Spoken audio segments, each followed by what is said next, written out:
Hello, everyone. Welcome to another installment of the world famous debate reviews with Mark Reed and also Ember. Hello.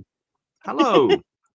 Yes, we're going right around the world, and I can confirm because I am in other part of world. Yes, Mhm. outside of the US. Truly an international experience. It's right. Well, we're very nearly opposite. One of these days we will have to do the Earth sandwich thing, where we each That's take a slice of true. bread at the same time. Yeah. That's true. Look, and we could probably get a 24-hour stream going pretty easily, right? You just take the night, my night, and I just take your night, kind of thing, right? Yeah. Yeah. Yeah, We can just do the thing. yeah. What could possibly go wrong? Everything, Ember, everything can possibly go wrong. That is something I have learned.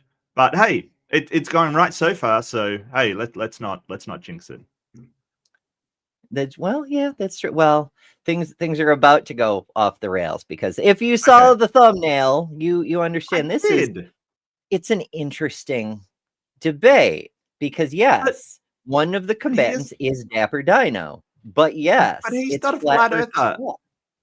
But Yeah, I thought it was flat Earth versus flat Earth, and you'd have two flat Earthers. I didn't know one would be Dapper, who quite obviously Dapper, very intelligent, not a flat Earther.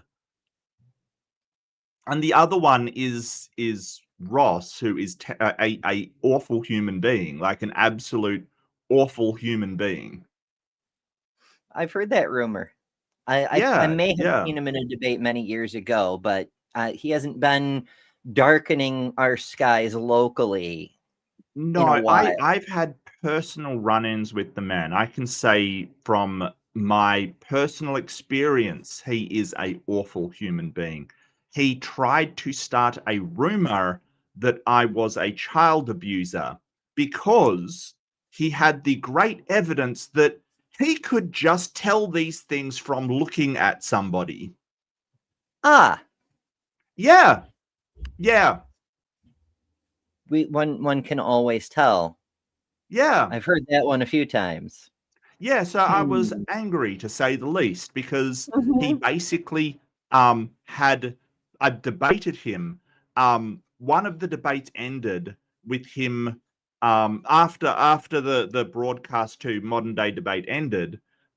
He threw up both fingers, flipped me the bird and called me something and then left kind of thing. So he was mad at how the debates went, but making up stuff about somebody because you're angry at how he is a child, an absolute disgrace to the internet. And I mean, I haven't gone on about it. I certainly said something at the time, but I was upset. You don't make those accusations about people. That is genuinely horrific.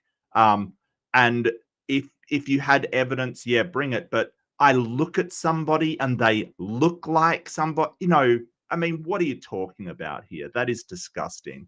So, um, yeah, no, I have very little patience for this particular moron. And he is a moron.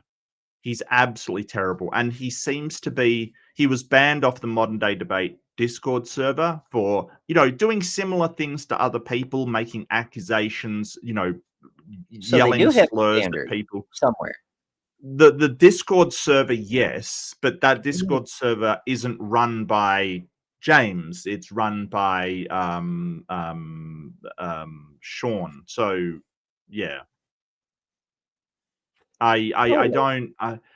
They sort of said, yeah, you can't just go around calling people racist stuff, swearing at people, carrying on like this.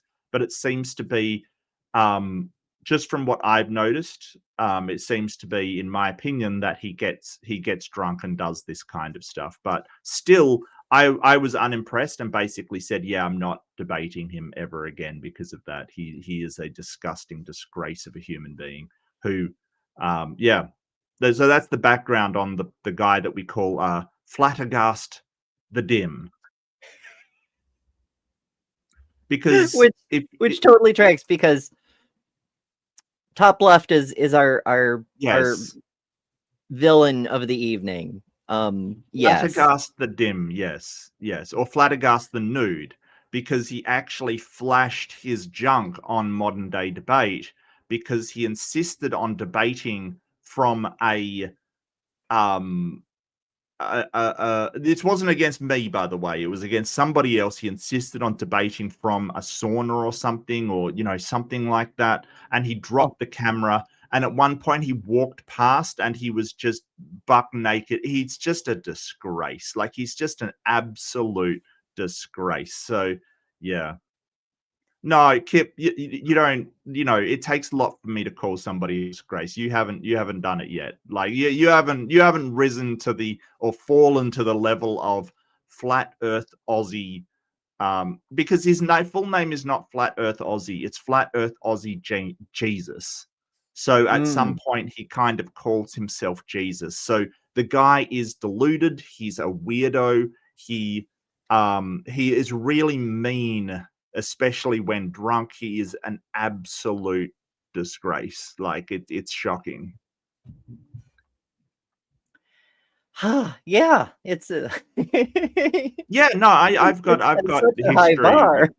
Yeah, I've got history with this guy, and none of it is good. And it's so weird. He's so weird. Like, he's sort of I mean, I talk about my life, and he starts to tell me about his how his girlfriend is so much better than my wife, and that he's got a supermodel girlfriend. It's so bad. It's so bad. Thank you, right-handed Sith. Yeah, I know. I'm gonna probably get mad throughout this one, because he really made throwing an accusation like that made me so mad. It's like, what are you doing? Like, there's actual real predators out there that do, like, if the Epstein files haven't taught us anything, these people are actually out there. Why are you just throwing accusations based upon how you think somebody looks? Like, what are you doing? What are you doing? Like, wow. It makes me suspicious of that adage about how accusations are often projection.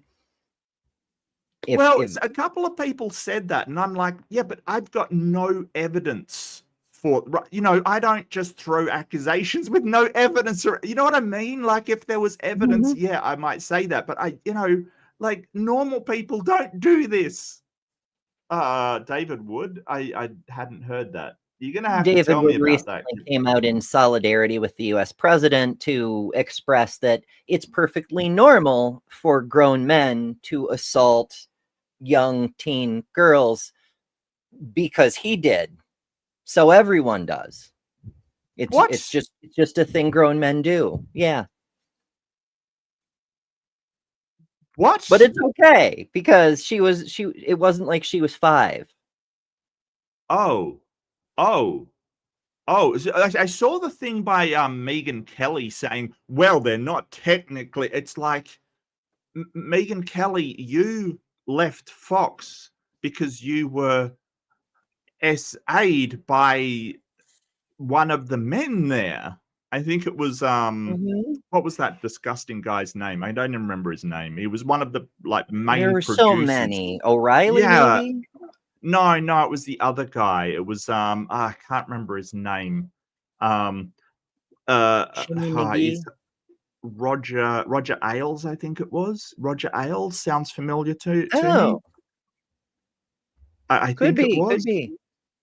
It was Roger Ailes. Yes, Roger Ailes. So it just blows my mind that she is, the victim of male SA in her job, and everyone's supposed. But when it comes to girls under 18, well, that's just fine. Like, that is disgusting. Quite frankly, that's disgusting. Like, you want sympathy for yourself, but when it's to some poor, 16-year-old, you're like, oh no, that's fine. That's totally fine. Wow. Well, they're all fucking hypocrites. Megyn Kelly, she has a daughter of that age, but never mind that. It's like it recently came out. It was a reporter fella named Torre who has been doing investigative journalism left and right and center, TLDR, Riley Gaines, the professional transphobe who built a career on tying for 5th place, has been running around making hundreds of thousands of dollars talking about we got to protect women, especially in women's sports, while her coach was raping her teammates. Yeah. Not a peep about that, though. No. Yeah, no, I really, Riley Gaines is one person. And, the fact that they're sort of saying, oh, well, I was robbed of 4th place kind of thing. It completely, they don't never mention that it was 4th place. She's like, oh, a trans person took her trophy. But they never mention it was 4th place because that's like, well, why didn't the trans person beat the other 3 if she's got such an advantage? Because it really raises the question of, well, why didn't she come in first because she doesn't have a huge advantage. She came in 4th. Yeah. And just to add a little twist to it, and I realize tangent, but just to add a twist to it, she literally, her job now, she works for one of those conservative agencies where they pay her bunches of money just to be publicly visible and loudly transphobic. But her job right now is to run around and hand out participation trophies. Like she goes to find like the girls who forfeit events because the other team has a trans player, and so we're not going to play. They can't win because under the rules you have to play to win. A forfeit is still a loss, right? So Riley runs around and hands out participation trophies for excellent at being a bigot, I guess. So the right wing are handing out bigotry participation trophies. What the hell is happening over there? What is happening? Oh, wow. And you know what? Here's the other thing I want to mention. This is a bit of a tangent as well, but I never thought I would miss modern day debate doing flat earth debate after flat earth debate. It's really weird that, they kept doing flat earth debates and everyone was like, oh, so over flat earth debates. And now they're doing racist bigotry debates. Like I long for the days of flat earth debates where it wasn't right wing fascist anti-democratic goons going up there and presenting totalitarian as a viable model for society, like Christo-fascism as a viable model for society. I long for the days of flat earth debate where it's just, okay, they believe in a flat earth, but they're not literally trying to make an ethno-state. Like I long for those days. So that sort of brings me round. I'll tie it back into the debate we're watching over. Have you noticed that flat earth debates have more or less vanished? Like they really are not around anymore. I think that there was something, if you're unfamiliar with it, you might be familiar, you might not be. There was the final experiment where a Christian pastor, right? So this wasn't done by Will Duffy, right. And I saw this great thing on Will Duffy talking to, I think it was Erica, explaining evolution to him. I still have to watch it. I have to do it. I will do it very soon, but I really want to see that. They're doing a series now. Oh, that's fantastic. That's absolutely awesome because there is so much information and there's so much that Christians don't get because their pastor, whoever they're listening to, or creation mission, they just don't explain everything. They don't present everything. They actively lie to them. So, I think that William Duffy may be responsible for debate on right-wing fascism getting back up and running. Because, look, if you understand what is happening, I've known James for a long time. Didn't used to have a problem with what he did, probably in error, because I thought, oh, it's just one part of it. And he really just goes where the money is. This is what you've got to understand about the guy. He doesn't really care about anything. Like, he just runs it for the money. And Flat Earth used to be the moneymaker. It used to be the thing that gave you the most views, the most watches, the most contention, the most super chats, all of the most everything, right? It was. And so we got flat earth debate after flat earth debate after flat earth debate. And everyone was like, oh, can we have something else, please? And as I said at the time, I still stand by this. Look, he's just doing what people want on there, right? That's what people want. People want flat earth debates because they get all invested in it. They're usually ridiculous, it's usually contentious. And he gets the most super chats and stuff. And after the final experiment, people went, well, flat earth is kind of over.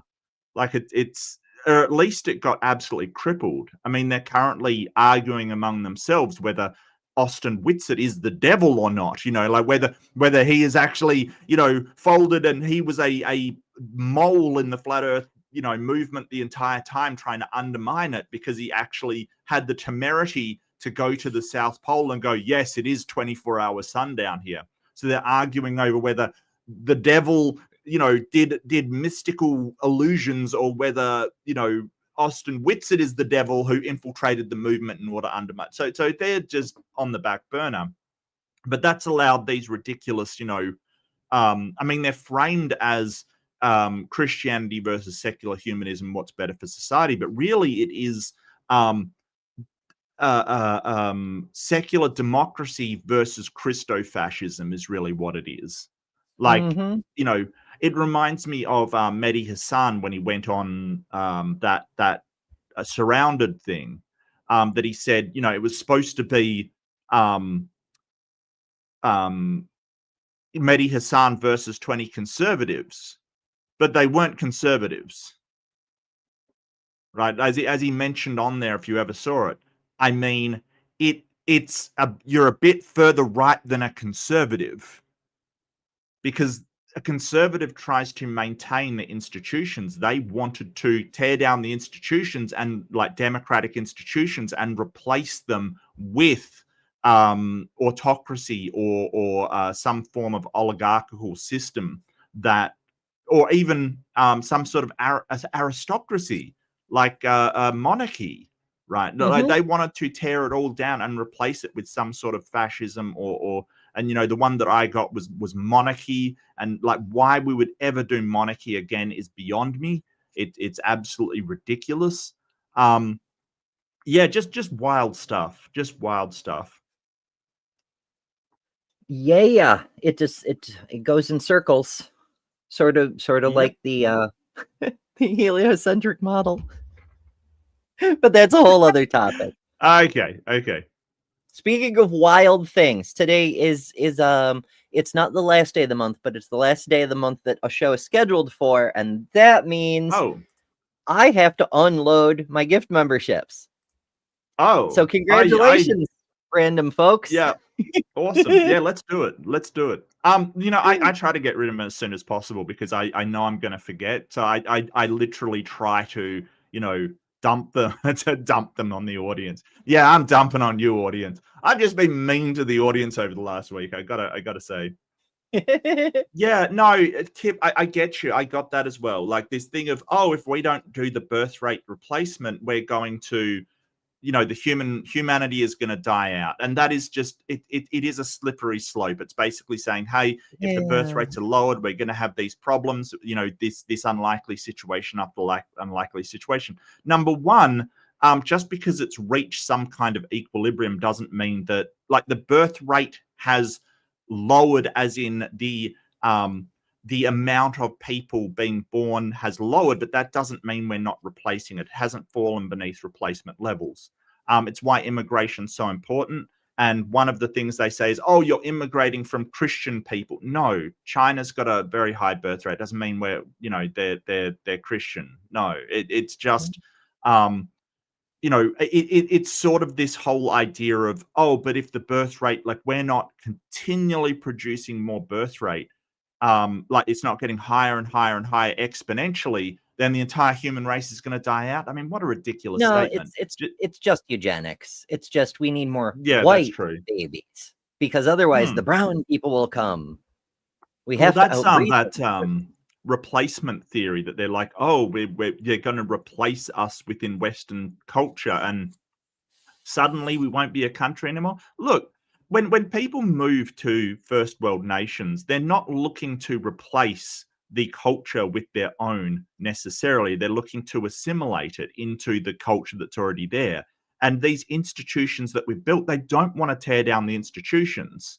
If they didn't want these democratic institutions, they would stay in their own country. It is for the institutions that the first world has built is why they want to move there, because it gives people social mobility, opportunities, safety, security, all of these things. So they're not moving here to make the country like the one they left. That's stupid.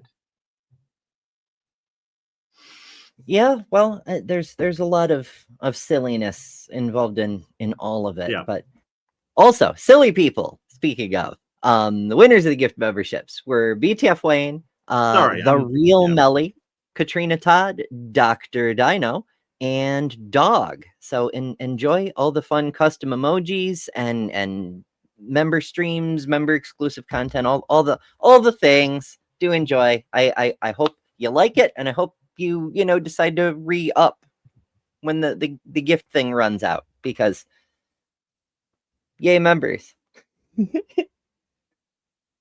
Oh goodness. Let's see. Hello everybody, thank you for joining us. I see we've already featured several comments, but I I see a lot of people dropping in still, and that's really cool. But Jessica, the Transmetal Alchemist, is reminding us that in some parts of the world, it is Sunday, November 30th. Actually, most parts of the world, I dare say. We're like 3.5 hours away from that, where I am, which is well into the Western Hemisphere. So, say la vie. All right, so we've if you know these two interlocutors, you know them, and if you don't, you got a pretty good overview, I dare say. You should know Dapper at least, because Dapper's awesome. Yeah, he's fucking cool. Hell yeah. Yep. Dapper's fantastic. Yeah, and Dapper Little has a trade warning us that alert. she may be a flirt. She might. You never know. Yeah. Mermaid going on. Anyway, thank you for the $5 super chat. And Flurf alert, and of course the emojis don't show on the pop-up thing, but Lil has her own emoji because, like Mark, she's pretty fucking special. And Jester sends us a $2 super chat saying, being a member is super easy, barely an inconvenience. It's true. It's a button right there in the live chat. Or if you're watching later, first of all, subscribe so that you can join us in future shows. We'd love to see you in the live chat. But whether you're watching with the live chat or later, there's a join button around somewhere, possibly near the like button, which is another fun button you can push. There's so many buttons. There Explore. are buttons. I like pushing buttons. Yeah, absolutely. Yeah. I've got a button, which I probably don't push enough, quite frankly. I should look. I got to get better at. Oh, that reminds me. I've really got to put a thing in my announcements that I'm on there. Look, I'm really bad at self promotion. I really am. I've got to get better. I keep saying this every week, and every week I'm not great. Not great. Not fantastic. But anyway, I just looked up Dapper because I don't really know his background. I gotta be honest with you. But so he used to be a Christian sort of thing. Obviously, a lot of people have that background. But apparently, he has attended a non-denominational evangelical creationist Christian church. He was a Bachelor of Arts. What I miss? Oh, so Dapper's in here. Okay. Yeah. Yep. Kip was just Hey, correcting Dapper. Jessica, saying the fucking selfish dinosaur, and immediately Dapper appears and goes, "That's harsh, Kip." That's harsh. He's a dinosaur. He is, in fact, a dinosaur. He's Bachelor of Arts in History with a minor in Renaissance on Medieval Studies. Oh, I would have expected him to have more of a background in, some kind of paleontology. He seems very informed on it, but never mind. Hey, that's totally fine. Medieval history is awesome. I'm right there with you. He did not accept evolution. A friend said, shown his biology teach some creationist literature, and according to him, the teacher laughed at it, pointing out its flaws. So Dapper apparently argued in favor of evolution, and he was openly heckled. Wow, that sucks. So tell me if any of this is wrong, Dapper, because I'm just getting this off Wikitubia, which is just a Wikipedia on YouTubers.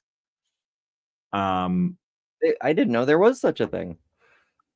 Do not presume to know his religious stance, but she does not reveal. No, that's fair. Hey, there's tons of Christians that believe in evolution. It's just that the young Earth creationists are the loudest of them.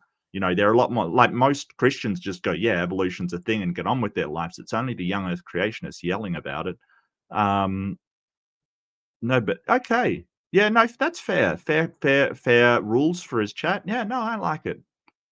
And apparently he does speak Klingon, which he learned because his friend told him he couldn't. That is awesome. I love that. And I do know that Dapper has a series of inside jokes, most of which I don't know because I am a scrub from Australia. So yeah, I'm a noob to Dapper. Yeah, you gotta get good noob. And also, while I don't steal a lot of Dapper's rules, I will, for the sake of this stream, if we ever reach a point where views are more than double the amount of likes on this video, I'm gonna go find a Bilbo quote. I'm gonna have to.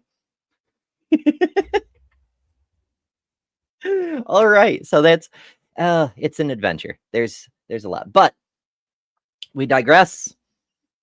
The greatest adventure is what lies ahead. Technically, that's Tolkien's lyrics, but we'll go with it for now. Yeah, let's. This is right at the beginning after James does his thing and brings people up. So there may even be intro. I don't know. We'll find out together. It'll be fun. With Flat Earth Aussie's opening let's do it. statement. Thanks for being with us, Flat Earth Aussie. The floor is all yours. Pleasure to be here again, James, and thanks very much for coming, for having me. And g'day, Dapper Dino. I've written out a little bit of an introduction. Dapper Dino? Try and read as much of it as I possibly can. What now? His name, like Dino's a pretty common name in Eastern Australia, like Dino. You know, someone with the name of Dean. His name isn't Dino, it's Dino, dinosaur. You don't say dinosaur, do you? As far as I know. Oh, I see. Yeah. I missed that because of accent. I just. G'day, Dino. How you doing today? Fantastic. Yeah, Dino.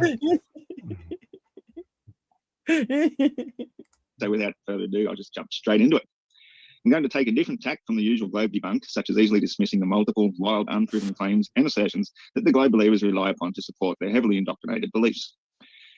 So we're just throwing out, poisoning the well and shit right off the bat. I just love that he's just full-throatedly being like, globe believers are full of shit. And Dapper's just over there literally being on a flat earth. Like maybe he thinks Dapper's making fun of him, which is true, but not in the way he thinks. Right. Well, I could concentrate on this thing. I just talked about dodgy Donny deals in my last Fundamentalist Fails, my last sort of show. And this is exactly the same. The Young Earth and Flat Earth use exactly the same arguments.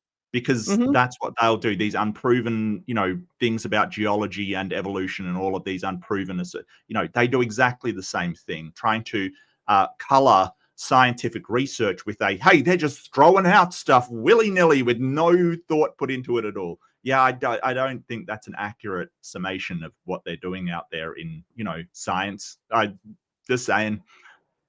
Yeah. Although I do have to say, I do have to thank young earthers and flat earthers for doing exactly the same thing and calling the other stupid for doing the thing they're doing, because it was the similarities between those two that made it clear to me that they have the same conspiracy theory. They just have different interpretations, I suppose. It's ultimately both are based on the Bible is literally true. And they make the same arguments in the same way for the same reason. And once I was aware of that fact, I started to notice a lot of conspiracy theories are the same conspiracy theory. They all have these same basic elements, which is everyone in a position to say is lying to all of you for some nefarious reason, but I, some rando on the internet, know the secret truth. That's the formula. And they all do it. And it usually boils down to because Bible. Right.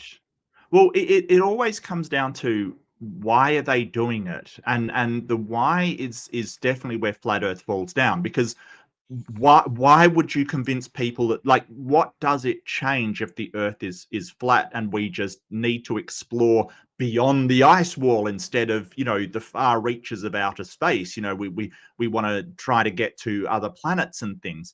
What does it change?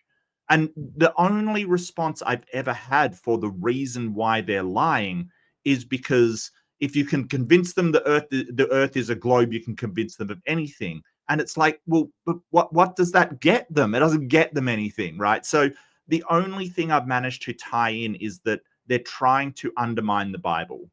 So the same argument is true whether for young Earth or flat Earth. They're trying to undermine the Bible and therefore teach people not to believe in God.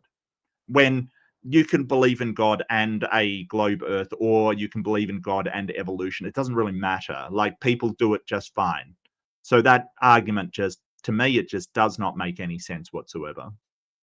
They're the false Christians, though, which are trying to lead you away from the truth. And the truth, of course, is obey me personally, because I have the true Christianity, you know?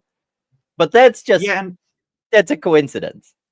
And BTF Wayne makes a good point. He's called Iron Horse now. I don't know why he's Iron Horse. I have no idea. Like, no idea. So he used to be Flat Earth Aussie Jesus. I think some Christians had an issue with that, so he changed to Flat Earth Aussie, and then he changed to Iron Horse for some reason. No idea why. I thought this was the same guy, but I mean, all these discount Gandalfs kind of look the same to me, and yeah. Absurdity of the lack of detectable motion of the globe itself, and how no flying vehicle of any kind need ever take into consideration, let alone careful calculation, the 1,000-mile-per-hour speed of the ground rotating beneath them. Of course, they'll defend this with well-rehearsed terms such as inertia, the equivalent of... I'm going to slow him down a bit, because he is just... He's not reading his words so much as just blasting through his script.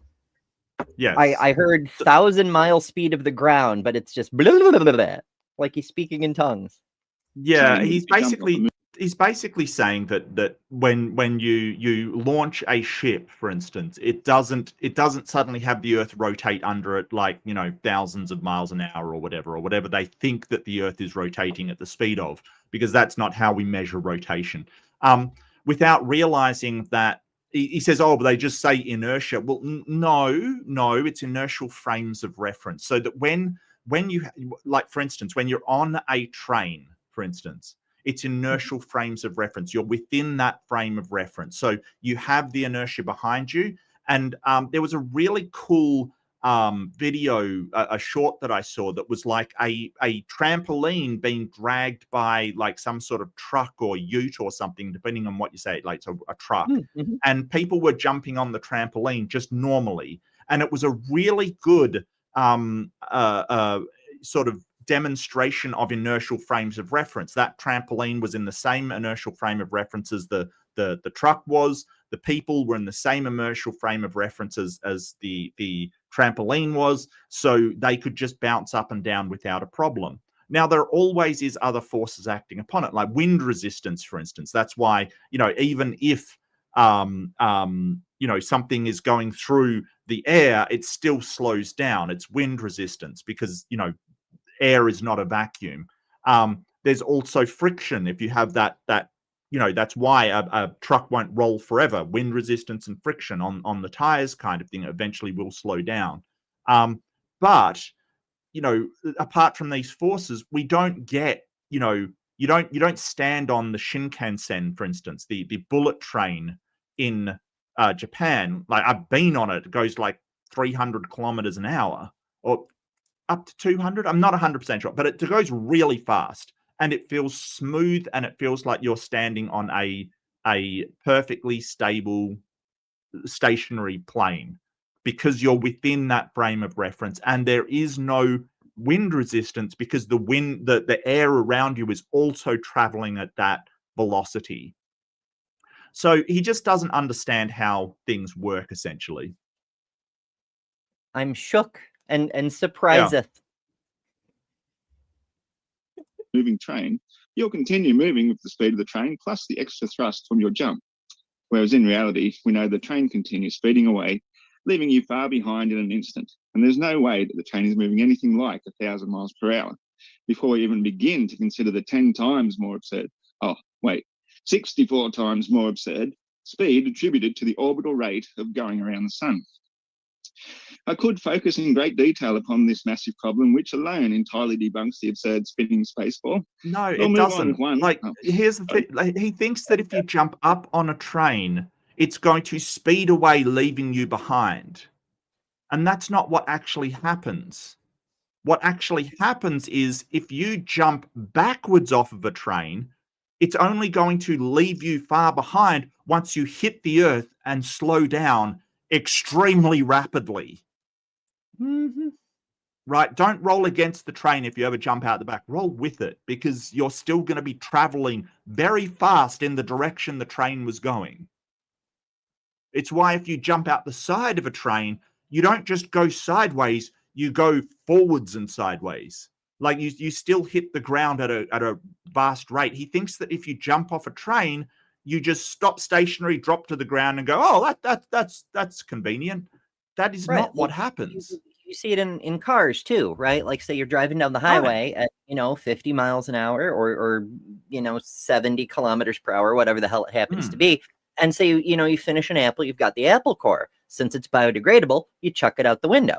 It hangs in the air outside the car for a second or two until the wind starts to friction it and it slows down and falls behind. It's pretty fucking neat, actually. Yeah, and it's why if you jump out of a car at speed, you've got to roll because you're still traveling very, very fast. Like, in all the movies where they jump out, they've got to roll. If you just jumped out and then you're stationary with reference to the ground, you wouldn't have to roll. Like, you would just whoop and then just drop to the ground. Ragdoll physics does this fellow? I don't know. Maybe it's magic. Look, he looks like he's prepared to cast a spell or two, so maybe it is magic. Can't rule it out. Many final words on the related problem, the atmosphere. According to the average helioist who defends their ancient superstitious sun-worshipping cult beliefs, they'll declare the great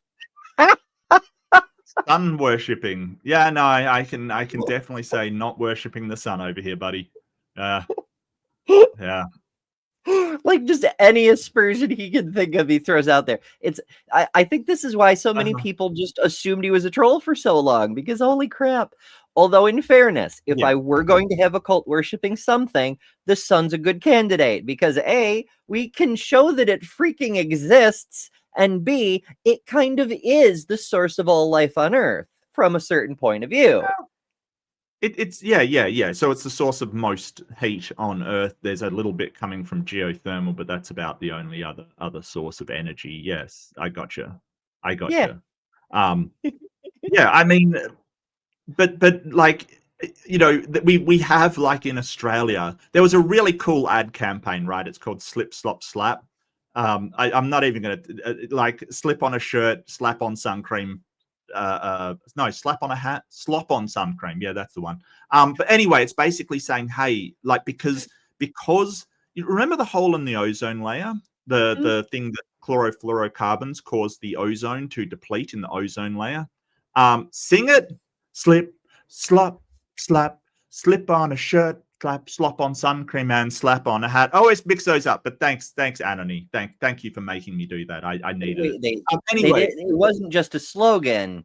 Someone wrote a song, and then someone else produced it into a marketing campaign.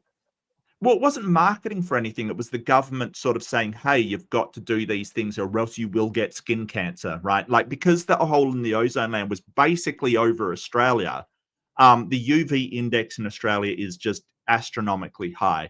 Like, you can actually feel it beating on you in this country. It's very strange because it's hot, but it's not just the heat. It's you feel the UV, like, really, really hurting you.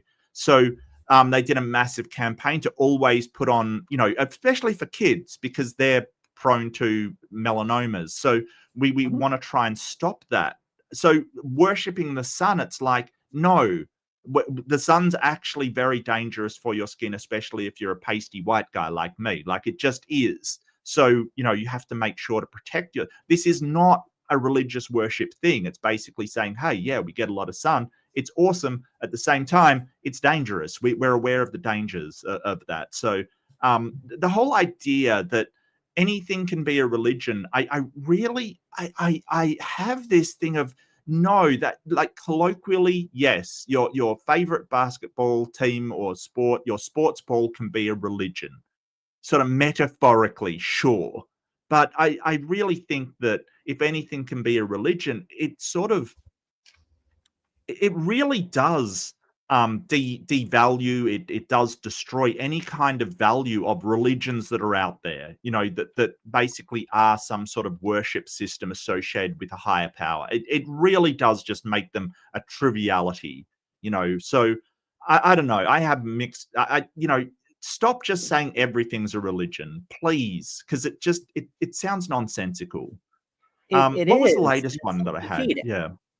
Because as many, including the legendary Amy Newman, have pointed out, if you are denigrating someone else's beliefs because you think they're a religion, then you are also saying that something being a religion is not a good way to evaluate the truth of reality, which is counterproductive when your entire argument is because Holy Book said a thing. Yeah. It's and hey, we have an emoji for that too. Yeah. Book said a thing. I don't yet have a comparable version, a edition of Apology as the Bible Told Me So jingle, sadly, but we do have an emoji, so that's something. The greatest reason we feel none of the fantastic speeds of the spinning spaceball is because, they'll say, the atmosphere is moving with us, as though a field of gaseous vapors can somehow magically velcro itself to a ball whizzing and spinning through a vacuum to attain the magical attributes of sometimes appearing to be perfectly still. In such a devout belief, it somewhat travels with us. It definitely gets affected by the spin of the Earth, like the atmosphere. We see that in what is it, Strolus effect, the way that the Coriolis, yes, the way that in the northern hemisphere storm systems almost exclusively, and not exclusively, or almost exclusively, spin one way, in the southern hemisphere they spin the other. That's an effect of it. So largely, yes, it does travel with the Earth, but there definitely is some effect between the two, right? There has to be, because it's just such a it definitely does affect everything. Oh yeah, I mean, well, it's also the relative frame of reference thing, like the train, right? The train is moving, the air inside the train travels with the rest of the train. I tell you what, does Dapper want to come on and discuss his debate? We usually allow for people, if it is their debate. It's true. Dapper said earlier he's got a thing at 1:15. But if you want to pop in for, until you got to go, you're more than welcome to.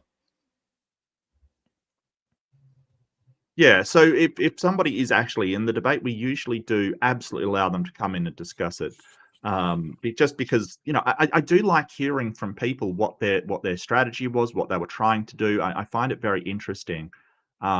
Yeah, and I've learned so much from people coming on and discussing, what they're actually doing in the debate. To me personally, it's fantastic. So always happy for that to happen. But no pressure at all. If you've got something else, that's totally understandable. And, even if you don't feel like it, hey, still cool. All good. Yeah. Air isn't real. That's the Holy Spirit. The Holy Spirit. Of course it is. Checkmate, of course. Yes. Have you looked at the air? Proof of God. Have you looked at the air? Yeah. Yeah, absolutely. I've heard the trees make it. Yeah, the trees do make it. There might be something there. Look at them trees. His question, well, what is wind? You watch as oils of the unused machinery of their minds loosen the cognitive dissonance inside to manufacture the only logical conclusion to assert, well, that's just independent motion of the atmosphere. So this magically velcroed atmosphere dragging aeroplanes, helicopters, hot air balloons, and even clouds around with it at 1,000 miles per hour is similarly at liberty to waft around that wheel. 1,000 miles an hour relative to what, Iron Horse? Yeah. Because remember, folks, nothing in the universe is in motion except relative to everything else in Correct. the universe. There is no absolute scale of motion. We can't say we're moving at this speed, which is 5 miles an hour faster than the moon, or what the fuck ever. There's nothing universal to compare it to. It's all relative motion. So in order for him to say we're moving at 1,000 miles an hour, then you have to have something to measure it against. And he doesn't accept that there is anything else to measure it against. Well, he's sort of saying, I mean, when you're saying relative, he thinks that it should be relative to the Earth, but that isn't a thing. And there's the other question of what should act upon it to slow it down. So you have conservation of momentum, right? You've got basically a object will remain in moving until something acts upon it to slow it, right? So it's conservation of momentum, very, very basic physics premise. I'm not a physicist, but I'm very aware of that one.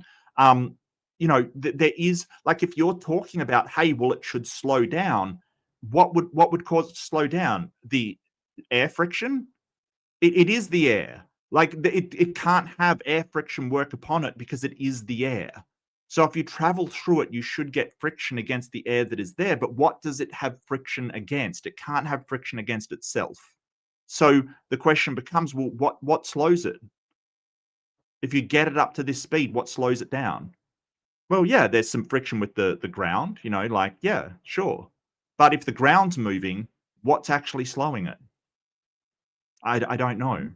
Yeah, and that's exactly, if you took a spinning Earth and you took it from pure vacuum and dropped it into an Earth-like atmosphere, it would slow down a little bit, but the air would get spun up because that's how transfer of momentum works. And eventually you'd have magic air velcroed to the ground, moving at the same speed.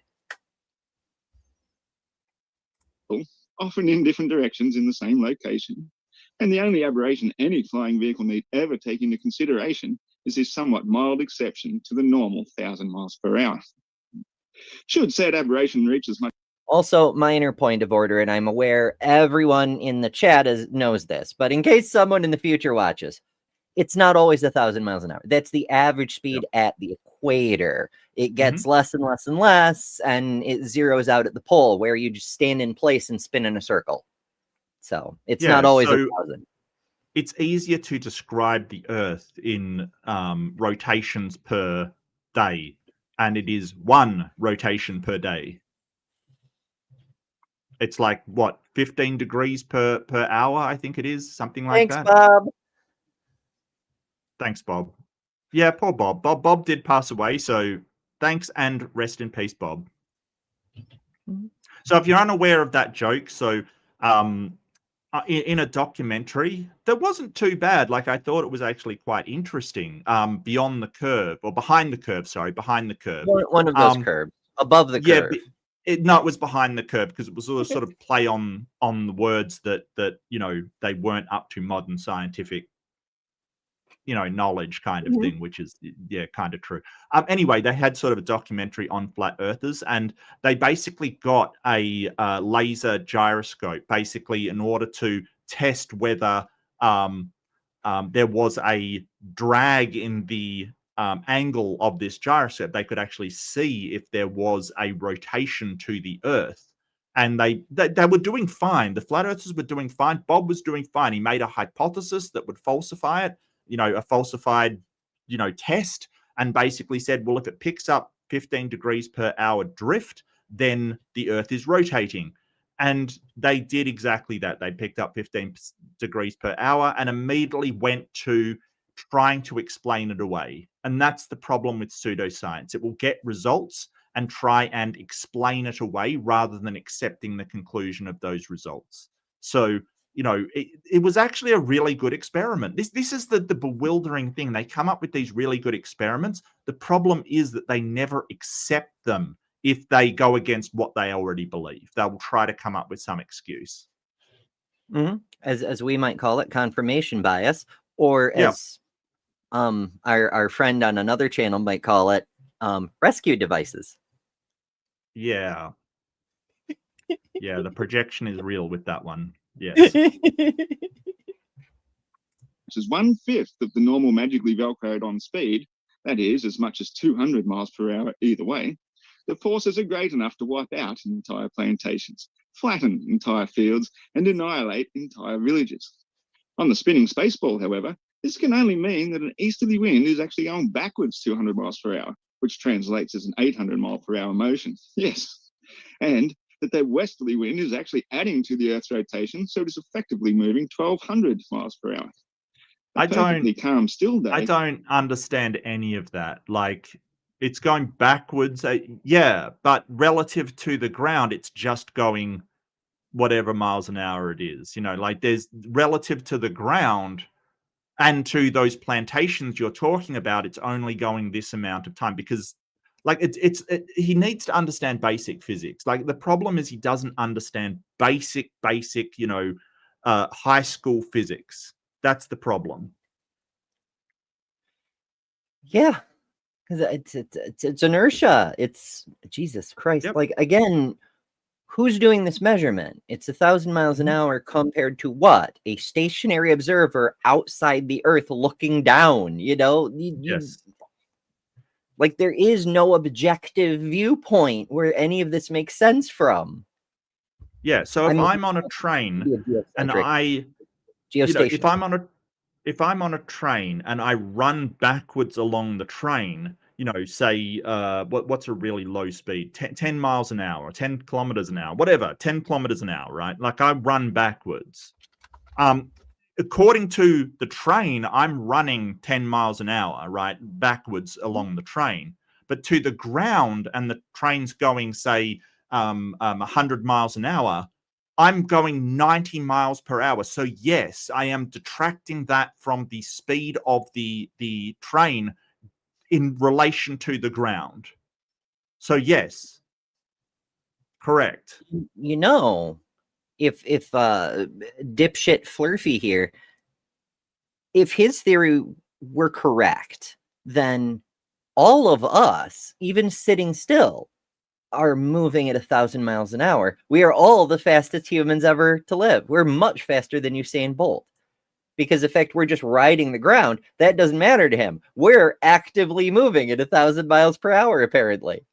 I love it. But in relation to what? That's the question. In relation to what? You know, the only thing you could say is you're moving that in relation to the center of the Earth, say, right? Because apart from that, you've got no frame of reference to say you are moving in relation to a thing. It's very, very strange. It's very strange. I don't understand his point at all. Yeah. Yeah, Titan. We discussed that earlier. Yeah. Yeah. Oh my. However, insists that not only is the air the arbiter of the wind, moving at a perfect 1,040 miles per hour. Honestly, just quickly, you know you've got a bad interlocutor when you have to make stipulations, and I've had to do this when I did some of the debates with him. I had to stipulate that he had to have his clothes on at all times during the debate. I'm not even joking. Amazing. Well, I encountered some weirdness with him.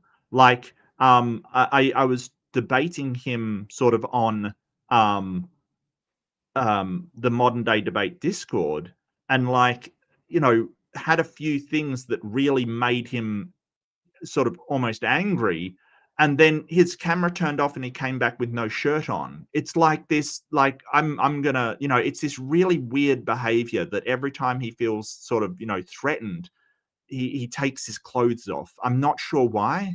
It's really weird.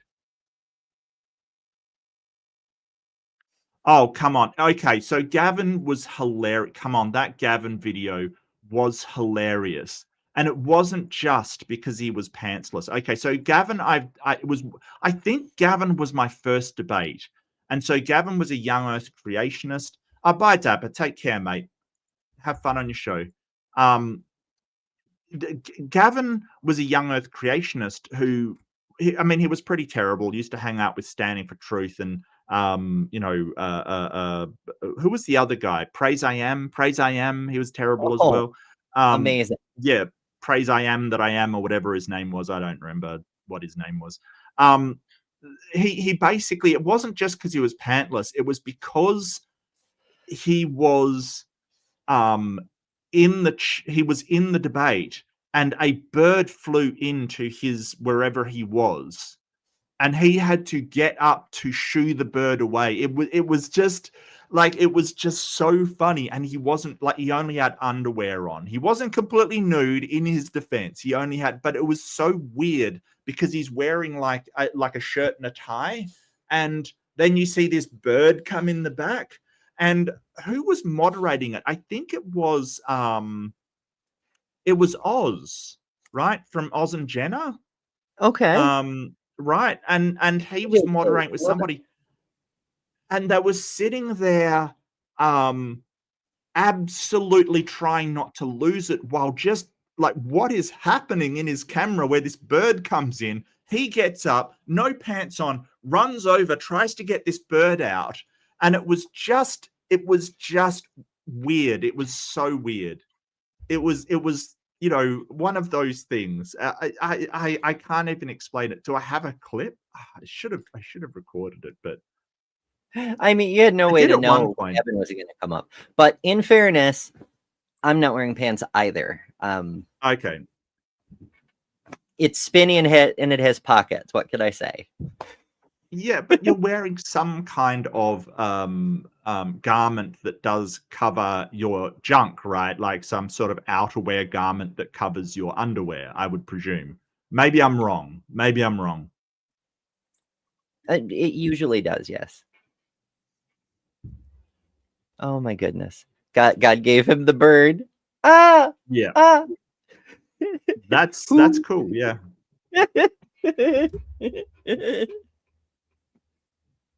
Oh no. On my computer now. All right. Well, I don't know if you'll succeed in finding the clip, but while you're at that, we'll go on a bit more. Accordingly for every latitude, in order to allow for the perfectly flat, mirror finished surface of small and great standing bodies of water alike, except droplets. But this perfectly calm air hurtling along 5 times the speed of massively destructive atmospheric independent motion must be adjusting its speed automatically the higher it is, in order to maintain the illusion of being perfectly calm and still everywhere at once. So, okay, I know we keep interrupting, and I'm frustrating myself at this point, but I do have to point out he isn't actually offering any argument for his position. He's doing what they always do. The flurfers and the young earthers and the transphobes and the anti-vaxxers and the moon landing deniers, all the conspiracy theorists, they all use this tactic of just trying to nitpick what they perceive as problems with the scientific consensus, as if they, in their infinite wisdom, could bring the entire established body of scientific knowledge down, and somehow their superstitious nonsense becomes true by default. Yep. And that's not how anything works. You have to, if you can show your thing, you don't have to knock down the existing paradigm. You can just show your thing and people will believe you. It becomes the paradigm then. But I just wanted to point out, he's not presenting anything for his own case. He's just picking on things he doesn't understand about how the globe model works. Yes, correct. To reiterate, in order to appear calm and still on the heliocentric belief, the atmosphere itself must be accelerating as it gets further from the surface. It must either accelerate some more or decelerate somehow in order to produce winds. It must either decelerate or accelerate by a magnitude of 1/5 the perfectly calm stationary motion in order to produce devastating and destructive winds, and it must use imaginary invisible pulling forces in every loosened molecule of its being, attributed solely to the massive attributes of the Earth's girth alone, to overcome the universal vacuum it whizzes and winds through at unimaginable speeds, some 65 times greater than the supersonic speeds it must assume to appear perfectly calm and still. So with a simple hand wave dismissal. I'm curious, as I'm watching Dapper's local sun zipping around the Earth, how fast does the sun have to be moving to make its circuit in a flat Earth model? If the sun is small and local, how fast is that fucker going? I bet it's 1,000 miles an hour at the equator. Do we have a supersonic sun? Is that what we're proposing here? Maybe. Okay. Okay. That could be a good channel name. I think I've got it. So it actually, Dr. Josh was one of the moderators. I'm not even joking. Interesting. This is getting better and better. Yeah, hold it. I will turn the sound on and share. Sorry, it took me a little while to pull up, but I got it off of Oz and DJ Oz's. If someone could link DJ Oz's channel, I would be very, very appreciative, because I managed to pull it off theirs. Sorry, I was a bit thin because I had to find this. I had to find it. Like, seriously, it's just too fair good. enough. Oh, I have to remove the other media first. Ugh. Yeah, so it was between Randolph and Gavin, and this is Gavin. Eddie was a theist. He was a really good guy, actually. Spoken to him a fair bit. I don't know where he went to, but he was around for a while. And that gentleman over there, one Dr. Josh, Randolph is a sweetheart. He is an awesome person. It's not just because he's Canadian. Oz, who is a champ. I like Oz. I think he's wrong about a few things, but I love Oz. And this is what happens. It would depend partly on how much thought that average person put into morality and ethics, and if they were striving to. You see the bird there? There's actually a bird in the background of Gavin's thing. Like, I wish I had time to grab it. I will grab it and I'll blow it up. But yeah, do something better than the Bible, I think it would definitely be a bit easier, because they'd have to draw from and be able to do come up with some comparative things. So I think the answer to it is, in general, I lean toward the yes side on that. Hey, congratulations, Pastor Mike. I should tune in for that. Eddie missed it. Okay. Yeah.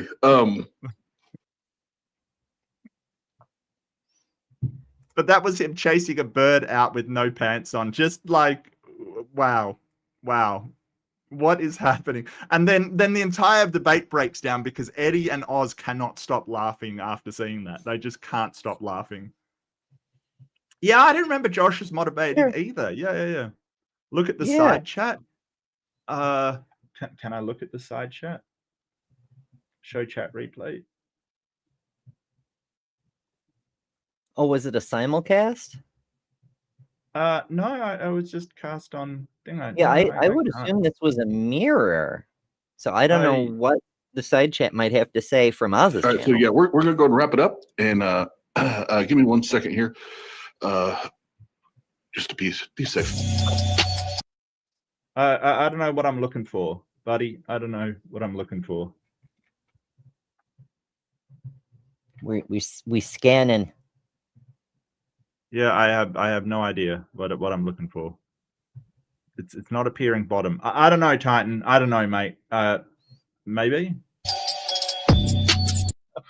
So everybody's been in the chat. There's been a bunch of people in there, so I won't have time to go through and catch everybody. But thank you so much for hanging out. Maybe it's a YouTube thing, mate. I don't know. But anyway, that's what happened. Yeah. That was the clip. Oh, I just closed the screen. I didn't mean to do that. All right. Well, I'll get my act together. I will definitely clip it for people so I can refer to it. Perhaps. Boop, boop, boop, boop. Where the hell is Oz? Why doesn't Oz come by anymore? Does he not like us? Oz, I don't. No. Oz he was doing DJing. He's kind of doing occasional chats on theism and stuff. I think he just sort of put it on the back burner. Totally look. People take breaks from the sort of harsh interlock of theism versus atheism, or flat earth versus whatever. I don't blame them in the slightest. I have to say, people make it look easy. People like Dapper make it look easy. It's really not. Like it really does. It really is difficult to sort of keep putting your position out there and dealing with some of the things that these theists are doing. I've had multiple sort of attacks and people saying horrible stuff and people pestering me and people calling me. Look, don't forget, I mean, I've debated Flat Earth Aussie, and then basically he accused me of being a PDF file because he basically said I looked like one, which is awful. That is an awful thing to happen to anybody. So it is very difficult to sort of put your nose to the grindstone and keep doing this stuff when some of the attacks that you get are disgusting and really do, they do affect you. They're like, I was mad over that. I've been accused of certain things I'm really mad over. I've been accused of not having any morals and being a, sinner and stuff all the time. It does get hard. And Oz has been out there doing it for ages. So I don't blame anyone for taking a break. Oh yeah, same. I can very much relate. I get the distilled version, but that's one of the things that the morning show that I do. And for anybody who doesn't know, a show called Hot Topic that's every weekday at 11 a.m. Eastern time. The point of it, we will occasionally address important stuff that matters, like the history of Black Friday. Believe it or not, it wasn't always commercialism. It had to do with authoritarianism and police abuse and all sorts of important stuff. And that was this past Friday show. But often it's just for the community to not have to deal with all the super serious shit all the time. We'll discuss silly things like Flat Earth, for instance. Although this month upcoming, I'm so glad this popped up. We're doing Atheist Advent this month leading up to the holidays, because I've had the idea a few times over the years, different versions, different variations, but to do it properly, you need a daily show. And as it happens, we have one of those this year. So we're doing Atheist Advent. I hope you join us. It'll be fun. Capitalism or something. Of such ludicrosity, without so much as a hint of a mention of the sun itself. Yes, the great big fiery ball, giver of light and life, jettisoning through the empty realms of space at well over 500,000 miles per hour, all whilst dragging along our very own moon at its own constant distance, whether in front, behind, or alongside our daily 1.6 million mile daily journey around this great giver of life. I now devote the rest of my time to the history behind today's most prolific interpretation of ancient superstitious sun-worshipping cult beliefs, that of heliocentrism. The topic is for a start, it's not a ball of fire. It's plasma. Right. It's definitely not fire. Like there is no way it's fire. It's plasma. Like, don't. No. Well, Mark, as the great sage once said, the air in space is different. Oh. I do know, because my wife has talked about it, that They Might Be Giants used to do a song that called the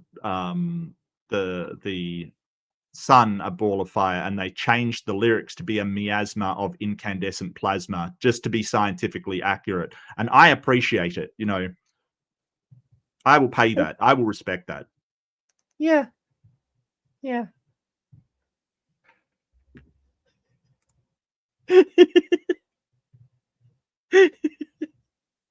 It's a Matt Powell reference. Bree's got a whole collection of clips of Matt Powell, and I can't remember the last time I saw it, but it's floating around the internet somewhere. Matt Powell, he famously believes all sorts of interesting things. Like there's still pterodactyls running around today. They've hunted them in the Civil War. Yeah, a bunch of ridiculous stuff. And one of his quotes is, well, of course the sun is on fire because the air in space is different. Yeah. Why?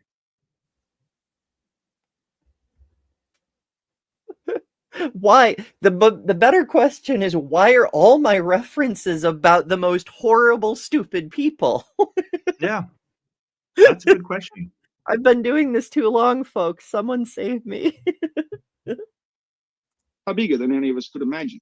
In order to make sense of the world around us, we always appeal to authority figures, our elders, those who've gone before us, to impart their wisdom, their knowledge, the long-explored scientific deductions from antiquity, so that we may either borrow or improve upon to make better sense of the world, the universe, the arena upon which we find ourselves currently dwelling. Oh, right. The thing I was actually going to say, not only is he not providing any evidence for his own beliefs, but now he's not even refuting the globe. He's talking about heliocentrism, which has nothing to do with this debate at all. Correct. Far be it from me to lecture somebody about staying on topic, but holy shit. Yeah. No, I think that's fair. Yeah. In days gone by, the ancestors of the modern human were not privy to rapid travel, to flight, to telescopic lenses, to sensitive scientific measuring and detecting apparatus, digital enhancement, or detailed computer analysis. Even in my lifetime alone, I remember as a 9-year-old child being the second only in my class to be the proud owner of a digital watch. With the press of a button, I could tell you the number of seconds past the minute. With another press, the day and month of the year. Yet another button could be pressed to see all these amazing features in the dark of night. Not long after, we had digital calculators that could fit in the pocket, capable of amazing mathematical abilities at the mere press of buttons to summarize complex calculations up to as much as 9 digits. Yet still, we found a way to turn upside down so that we couldn't press one. Of course. I don't get what this has got to do. It's like saying, hey, we didn't have technology a while ago. Yeah, what's your point? What's the point? The point is he's leading up to he's never paid any attention to anything because he got his hands on this cool new technology of digital calculators. It's all leading up to him turning it upside down to make it say boobs because he's a fucking child. He's just about to say it. Oh, really? Mm-hmm. Let me see. Can I make this go back a couple seconds? Whoa, that's more than a couple seconds. Usually it's 5 seconds for the arrow keys, as far as I'm aware. Yeah, mine is a minute and a half. I could be wrong though. Oh, okay. All right, fair, cool. It's at 8:29, and now it's at 7:04. Okay, so it's a minute 25. 5 minutes. Oh, it's not 5 seconds. 5 minutes? Really? Okay. That's it. You know what? I'll just do it manually. We'll just scroll back a tiny bit. Not that. That's probably fine. Okay. Yet still, we found a way to turn upside down so that we couldn't press one another with a way to spell BOOBS 707. But back in the day. Yeah, that's his point. Wait till we teach him leet speak. It's going to blow his mind. Nobody tell him about the internet. I think he found out. That's the problem. They had no digital watches with nightlight features to know the time and date. The sky was the clock. The sun told time with shadows cast from sticks. And if you poked your head down a well in the proximity of the equator and saw there was no shadow cast on any wall, you'd eventually come to conclude that the particular day of the solar year was the equinox, or day of equal length, day and night. With careful observation, you'd also notice a procession of the stars which make such familiar patterns in the sky that the imagination could begin to personify some of those patterns into various constellations. They moved in repeating patterns year after year, so that the 12 most prominent of these constant constellations were given names and placed on a chart divided into 12 equal segments, which became known as the houses of the zodiac. He's talking about astrology now. What the hell does astrology have to do with the flat Earth? He's mixing together so much random bullshit. Like, believe it or not, there's more constellations than just the zodiac. In fact, the ones that are visible all year tend to be a little more famous. Yeah. You know, the Big Dipper here in the north, the Southern Cross in the south, and several others. Yeah.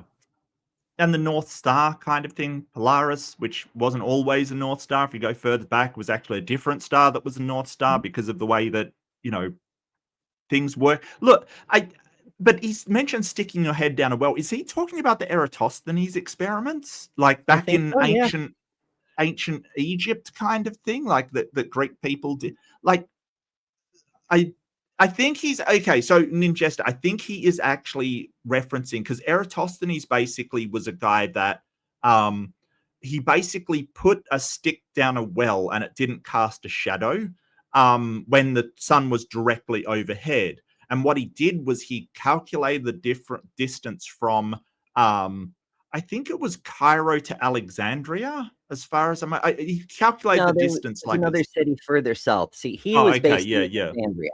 And so he had Yes. heard from traveling merchants or his own travels. The stories are a little bit muddled because it was so fucking long ago.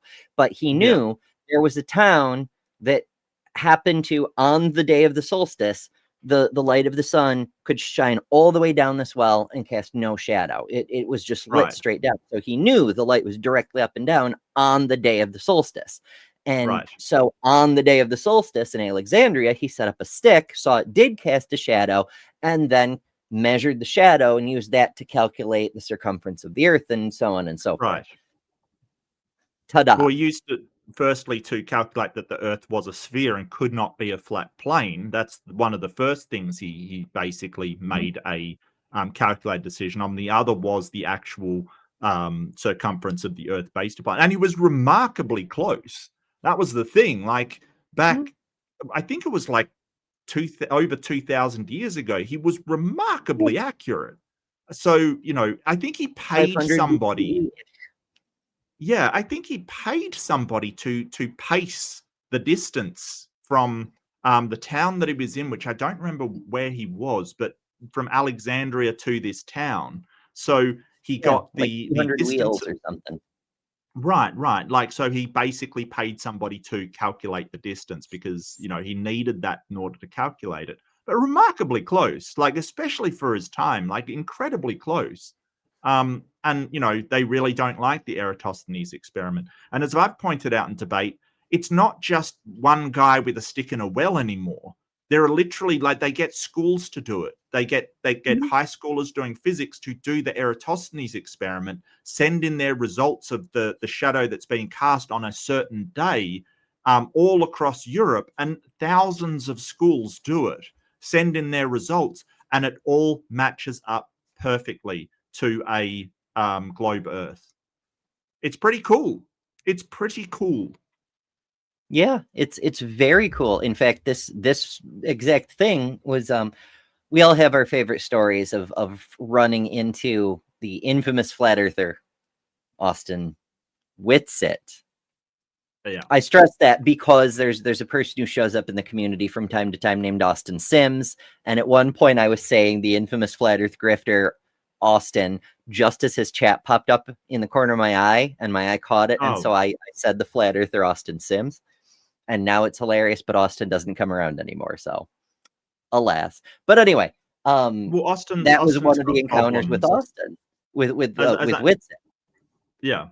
Well, that's like Austin's got his own problems that I mentioned earlier. He's basically being accused of being a traitor to flat Earth for simply being there to observe that there is 24-hour sun in Antarctica.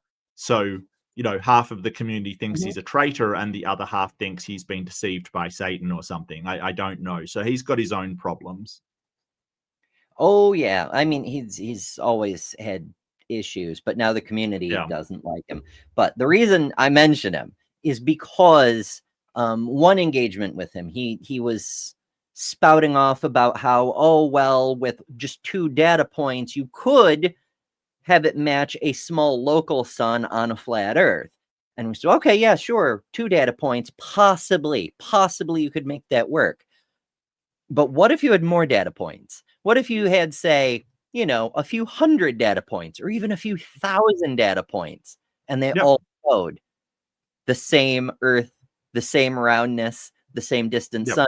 Surely that would be irrefutable. And he went, well, yeah, but fortunately we don't have those. And that's when we brought out the We absolutely do. Actually, we absolutely do. have them. Yeah. Yeah, absolutely do. And it only takes 3. It depends on whether, and the thing is that if you have more than 2, if the shadow's growing in a linear progression over that, like if you put several down and they're growing in a linear progression, then it is a flat plane. If they are growing exponentially, like getting more and more and more more shadow cast, then it is not a flat plane, and what we see is an exponential progression in the amount of shadow cast, not a linear one. So that is absolutely blown out of the water. That, hey, the other thing it could work on is a curved inward, a parabolic Earth kind of thing. But there's so much other data to refute that it's not even worth considering. We love the strange geometry, but c'est la vie. The year progressed, it was noted that the stars moved as a singular body around the one fixed star, that which we call Polaris. Astrolabes were invented, astrology was noted, and the annual seasons progressed. The sun was seen to move from one house to another, almost synchronous with the moon, from one full phase to the next. Since the seasons were ruled by the sun, it was clearly seen to be the one and only giver of light and life. The synchronous to the moon thing is a weird twist because there's 13 lunar months, but details. Yeah. So it's no great surprise that it became regarded as the creator of all that is. Thus, it became known as the Son of God, while lesser deities were attributed to the one.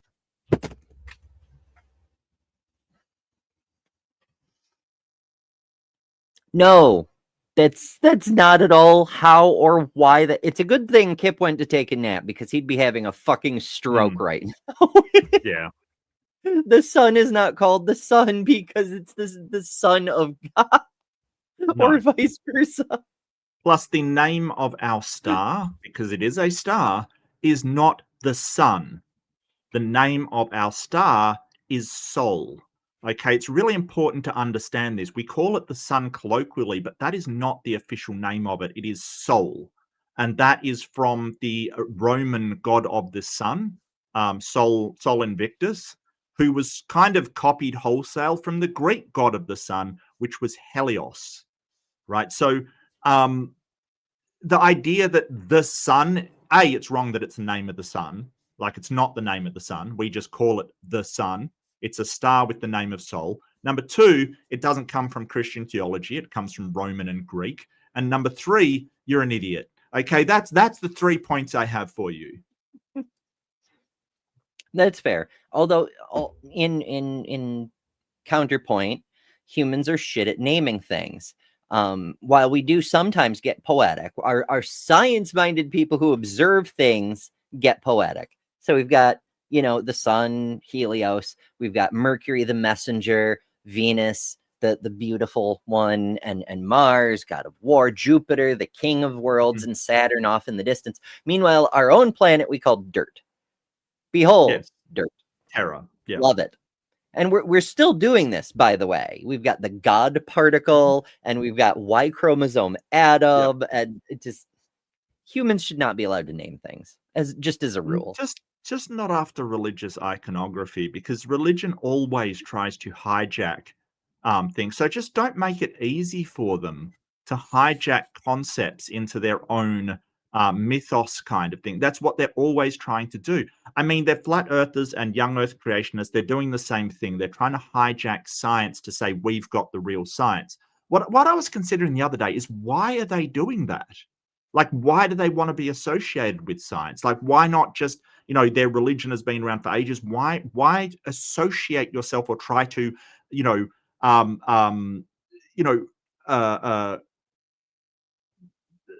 hijack that it's because science is effective. People trust it, because it is effective. It does produce results. Their religion doesn't, and so they want the thing that produces results to be them, without actually going through the methodology of actually doing it, which is disgusting and horrible and just really dishonest. Because if you want to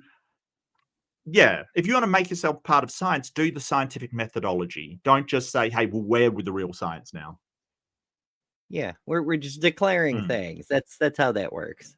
Because they don't understand how science works, or more precisely, why science works. Right, and right. It's sort of why they believe what they believe, because they don't know. It's a Dunning-Kruger kind of thing, right? Like you shoot up to that level of confidence when your competence is still very, very low. They aren't even to Mount Stupid they're still at the bottom, knowing nothing, and saying, you know what? I don't need to climb Right. that mountain. I already have all the answers. They're in my fucking magic book. Right.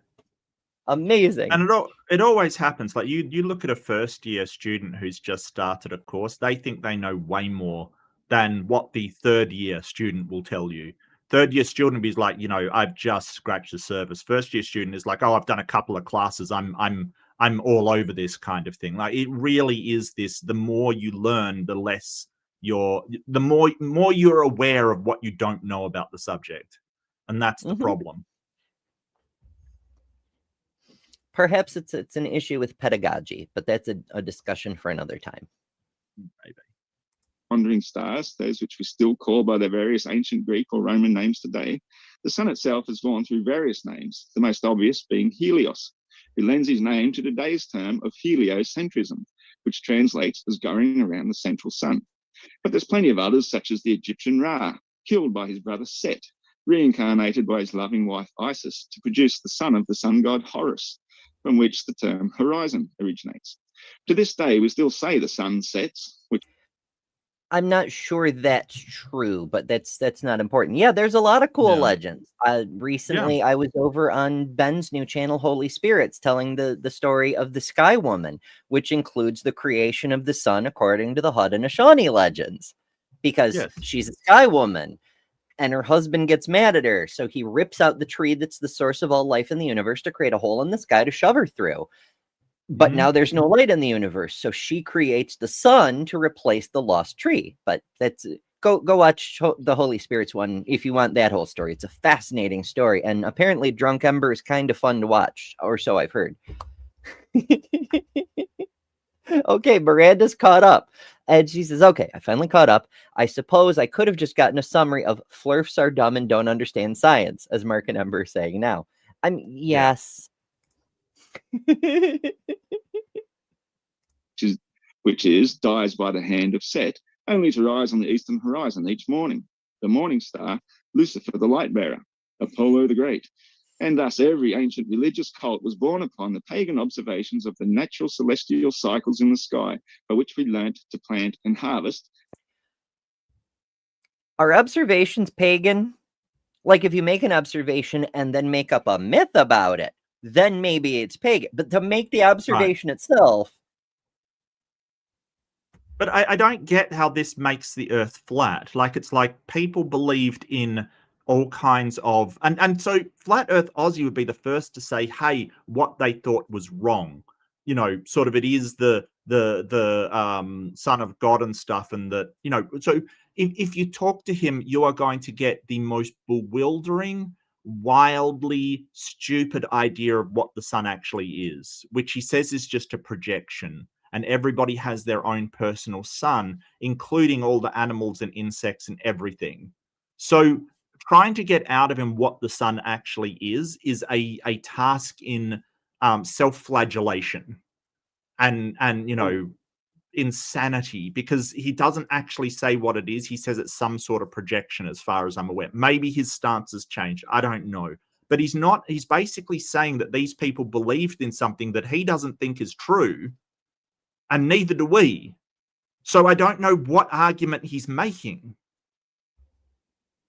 It's almost like he's going, well, you're sun worshippers, which isn't true. These people a while ago were sun worshippers, which may or may not have been true, depending on who you're talking about. And that means that you're all wrong. Like, I don't understand his position at all, because it doesn't even get to flat Earth. Yeah, what are we trying to say here, man? Well, maybe he'll say, maybe, I don't know. It's a very confused conclusion, or a very confused opening, because, like, I mean, maybe I'm just a silly bean, but my whole thing is I do it like an essay. I'm like, hey, here's what we're talking about. Here's my position. Here's evidence that I'm going to be arguing. Conclusion, clearly I'm right. Done, Yes. But I'm probably weird. This is why I don't get invited to debate people anymore. But you're out. Or like, I can't compete with a 9th grade essay. You're our kind of. I know I'm weird, but you know, I'm our kind of weird. I'm your kind of weird. So you know, it works out. I think everybody's weird in some way. I mean, the human condition just seems to be weird in general, quite frankly. So you know, very, very, yes. And survived through harsh and abundant times alike. So in the far north, there dwelt a race of fair-skinned people whose seasonal dependence was very much reliant upon the seasonal attributes of the sun and stars. With such a short summer season, it was imperative that they observe the celestials religiously. They duly noted the cycles of the 12 faithful apostles devoted to their Father, the Son of God. The zodiac No, constellations were made up by humans, yes. But that Yeah, and doesn't way mean they're representations of the 12 apostles. Yeah, they're not. They're not. They've got nothing to do with the 12 apostles. Nothing to do with it. When finally the sun got so low towards the horizon in the darkest of winter, with little tidings to bear, the long-bearded elders would gather the last remaining fungi they could find, which, as it turns out, was the fly agaric mushroom, cloaked in the traditional red and white Santa Claus colours. Under the snow-covered boughs of great evergreen pine trees, these Red and white Santa Claus is because of the Coca-Cola Corporation, but details. So apparently the houses of the zodiac, they're based upon the Babylonian zodiac circa 500 BCE. So, you know, it's kind of weird that he's going, well, it's based upon these things that it existed previous to. Why? Yeah. Well, Why? there is something of a case to be made that as you all may know, the Babylonians didn't use base 10 numbers like we use today. They used base 12. So lots of the shit they came up with comes in multiples of 12, like 360 degrees in a circle, for example. So having 12 constellations, that tracks. It could be said that the reason 12 is a sacred number in so many faiths is because people saw what the Babylonians did, didn't understand why they did it, and assumed there was a mystical reason and just copied that. And it could be that early Christianity did that. They went, oh, 12 is a sacred number. Cool, we're going to do things in 12s now. But adding Jesus in makes it 13. And Jesus was part of the group. So what are we doing? strung up to dry out from the light and heat of tallow candles and such. In the drab, dreary, perpetual twilight of the frozen vista, such a sight would be a welcoming beacon to any weary traveller. There they might meet and share what precious gifts they had, warming spices in wine and dining on precious preserves, cakes, and minced pies. On the final evening of the solstice, when the sun dipped lowest beyond the horizon and could be seen no more, the elders would imbibe upon the dried remains of the red and white mushrooms and go on a trip. During this travel through the stars, or astral travel, as they sought the giver of life, the Son of God, they would see that it had set far in the south. Travel between the stars, as one does. Are we doing travel, aliens now? Wow. Wow. This man, this is his opening, and he's exhausting. I know. He's like, wow, they had mushrooms and got high, so they astrally traveled. What are you talking about? Oh. And this proves the Earth is flat because they saw it from up in space. You see. In fairness, we did sign up for this. We knew this was going to be fucking insane. Okay. I just thought it was funny as hell to watch Dapper defend flat Earth to counter flat Earth. Well, and I'm sure it will be. But holy shit. You tied it back into the subject, but he hasn't. You know, he didn't like, wow. Okay, just keep going. Just keep going. This is wild. Where the stars had revealed a completely different constellation appearing in the form of a cross. The brilliant sun rays formed a halo around their one and only true God, and the rays spread out like the thorns of a thistle. Is he talking about the Southern Cross? Had died on the cross. Is he talking about the Southern Cross? I have no idea at this point. I mean, the Southern Cross, like, it isn't really, like, it's a cross shape, but it isn't really the crucifix shape. And there's a fifth star to it. It's not, like, it's just Wow. Okay. And he brings up a good point for the globe Earth, that you can't see the Southern Cross from a certain latitude above the equator. Like, you just can't see it. And why not? Because the Earth's in the way, and they don't have a decent explanation of why you can't see the Southern Cross from the Northern Hemisphere, or Polaris from a certain latitude of the Southern Hemisphere. Mm-hmm. That's a fun one too. My personal hypothesis is that's where the treasure is, because X marks the spot, you see. So you have to go dig where the Southern Cross is. Well, presumably the intersection of stars, so you'll be traveling a while. It's true. It will take a minute to get there. Yeah. Unless you use the mushrooms, then you can travel. Oh yeah, between sorry, stars. I forgot. What was it? Yeah. Fly a large? Is that even does that even have hallucinogens in it, or is it just freaking venom, poisonous? Sorry. Fly a I guy? have no idea. I'm just along for the ride. Because Oh, that good. is certainly not the one that is like, magic mushrooms kind of thing. Like,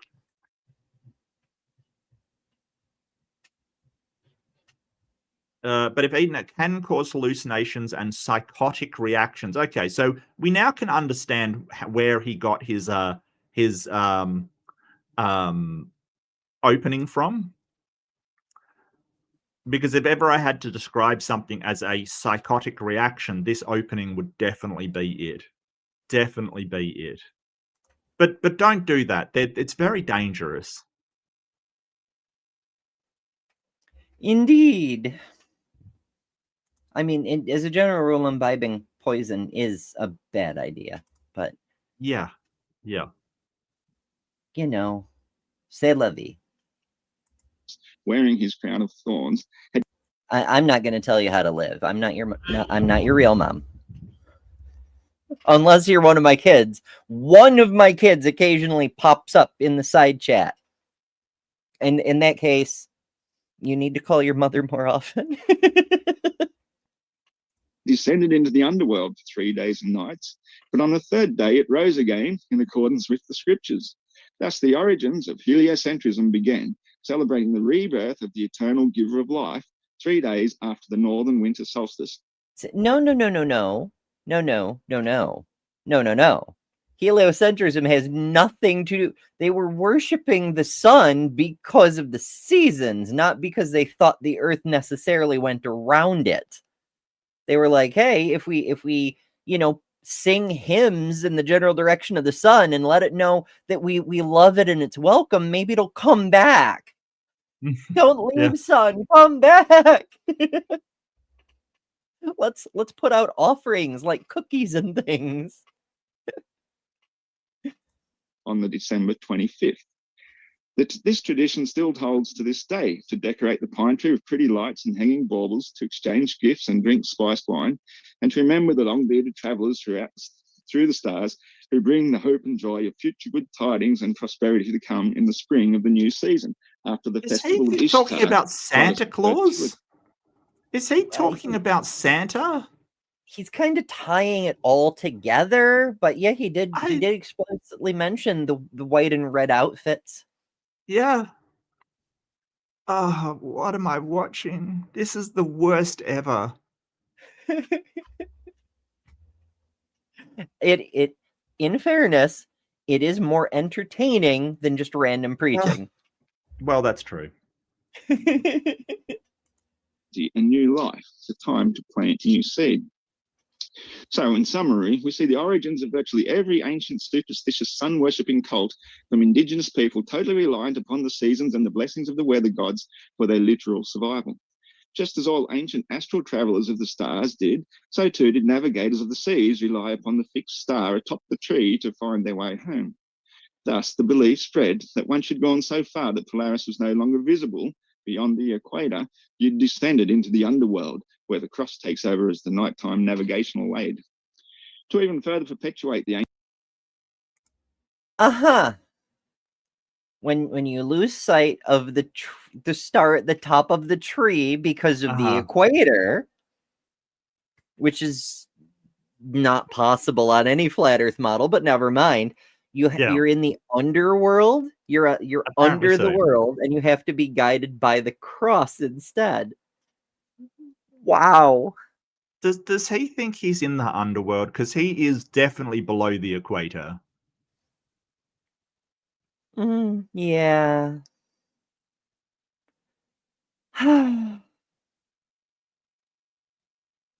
I don't even know how people like this happen. Like, I don't know that education could fix this. I think it could. I think there is sort of, you know, a certain problem with Australian education that is letting people like this fall through the cracks, and I think it's a lot to do with certain states not sort of educating properly on things. I mean, I believe he comes from Queensland, because it's always fucking Queensland. It always is Queensland. Queenslanders. So, you know, there's a lot of country properties. There's a lot of ones that don't get a good education, and you know, a lot of churches preying on that. But ay. Like, I mean, he's basically going to mythology and you know, his ideas of occult practices from history, and he's not even getting that right. Like, he's not even getting that right. The red and white of Santa isn't based upon a mushroom. It's based upon Coca-Cola's branding. That is literally what it's based upon, because they wanted to tie in Christmas with their brand. And so they first produced the Santa with red and white robes on, which was the color of their brand. Like, this is very well known. Before that, it was simply displayed as Saint Nicholas, in the bishop's robes kind of thing. That's how he was displayed. You can look at the pictures of him before the time of Coca-Cola. Yeah, occasionally you'll get him in green and white with red sprinkles because holly and mistletoe. Yes. But really, it was just based upon Saint Nicholas, who was a, you know, I believe in Middle East Turkey somewhere, I think, where it was a saint that gave presents to children, like gave things to children. Worth noting, saved a starving city by multiplying cargo ships worth of food several times over. That was one of his miracles. I did not know that. He outshone Jesus by orders of magnitude. Clearly, he's the much more holy dude. Okay. That's why we don't talk about that. Yeah. Yeah, no, you can't upstage Jesus. Come on now. That's just rude. Yeah. Ancient superstitions, in the late 1600s, one particular religious occultist devised a scientific means by which, to paraphrase, they could finally put the sun at the center of their model. The center, of course, signifying the royal seat or place of worship. Although he personally... Except no one wanted to do that. No one had this idea of we need to somehow put the sun at the center of the universe. Even the people who found the evidence for it were resistant to it. They were like, I hate this, but I can't prove it wrong. Yeah, and plus, you know, we don't think it's at the center of the universe. Like, we're actually on the outward spiral arm of the Milky Way. We're not in the center of the Milky Way, because that is a bloody big black hole. I think it's Sagittarius A, isn't it? The center of the Milky Way is a black hole. Sagittarius A star as an asterisk, because there's a lack of star because it's a black hole, but it is in the general direction of Sagittarius A. It's a black hole, so you can't. But if you look in the general direction of Sagittarius A, you're pretty much looking at it. Yeah, gotcha. Yeah. As astronomers do love their puns. Yeah, so we're not saying it's the center of everything. No, it's just what the planets orbit around, because its mass is so much greater than the planets. That's all. But it's not stationary itself. So I don't know how you factor in that with your calculations on, you know, it's whizzing around at 1,000 miles an hour. And no, it's actually traveling in the outer spiral arm of the Milky Way a lot faster than that. But there is no central base, stationary place in the universe to calculate it against. It's all relative to each other, which he doesn't understand because he hasn't done high school physics at all. That's right. You're in good company, because Jester sends us a super chat for $5. Thank you, Jester, and says he keeps saying words, and I know those words have meanings, but then he puts them in orders that he seems to think mean something, and I don't understand. Yeah, and it comes out like word salad. That he's giving them and placing them in order to create something that those words don't add up to create. So it just comes out as garbled nonsense. I totally understand what you mean, Ninja. I could not agree more, Jester. I really couldn't. Yeah, it's because of pancakes on the roof, because aliens don't wear hats. Yeah, exactly. And never a truer statement was ever said. Pizza sleeps fast under the west, therefore the mud. That was just so weird. That's so weird. More people have been to Berlin than I have.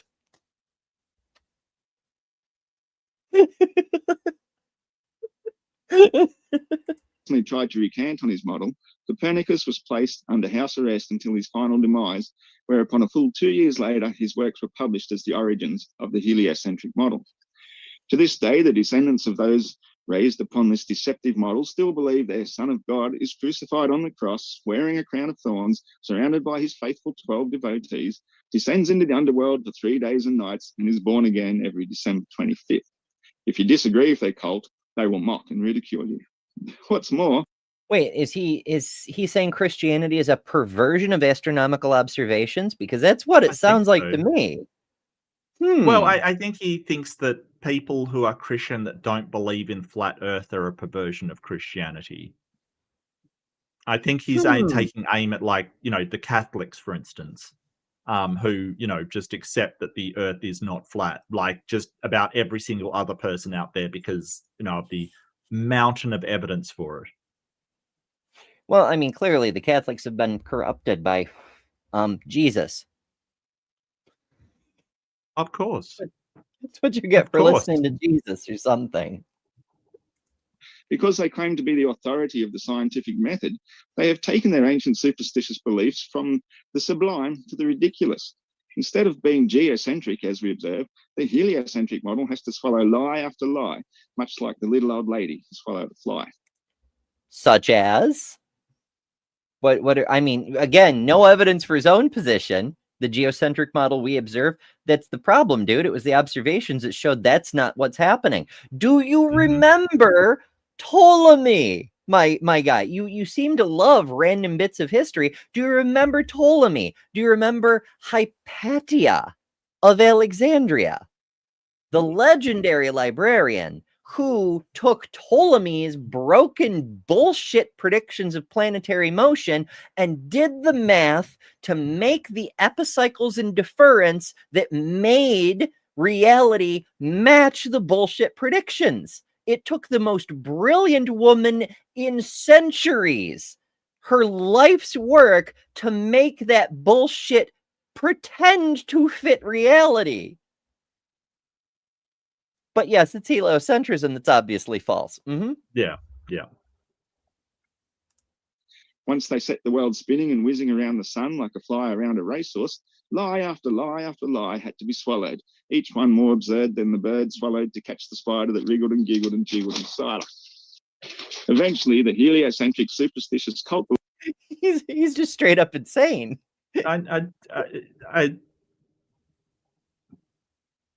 My guy, fairy tales are not real. They're not real. Well, they're goose shit. There was an old lady who swallowed a fly. Right. I guess she'll die because this is a solution of swallowing other things. This is clearly some pagan cult worship Babylonian circles. Right. Fuck. What do we do? What are we going to do next? Are we going to huff and puff and blow a house down? What's going on here?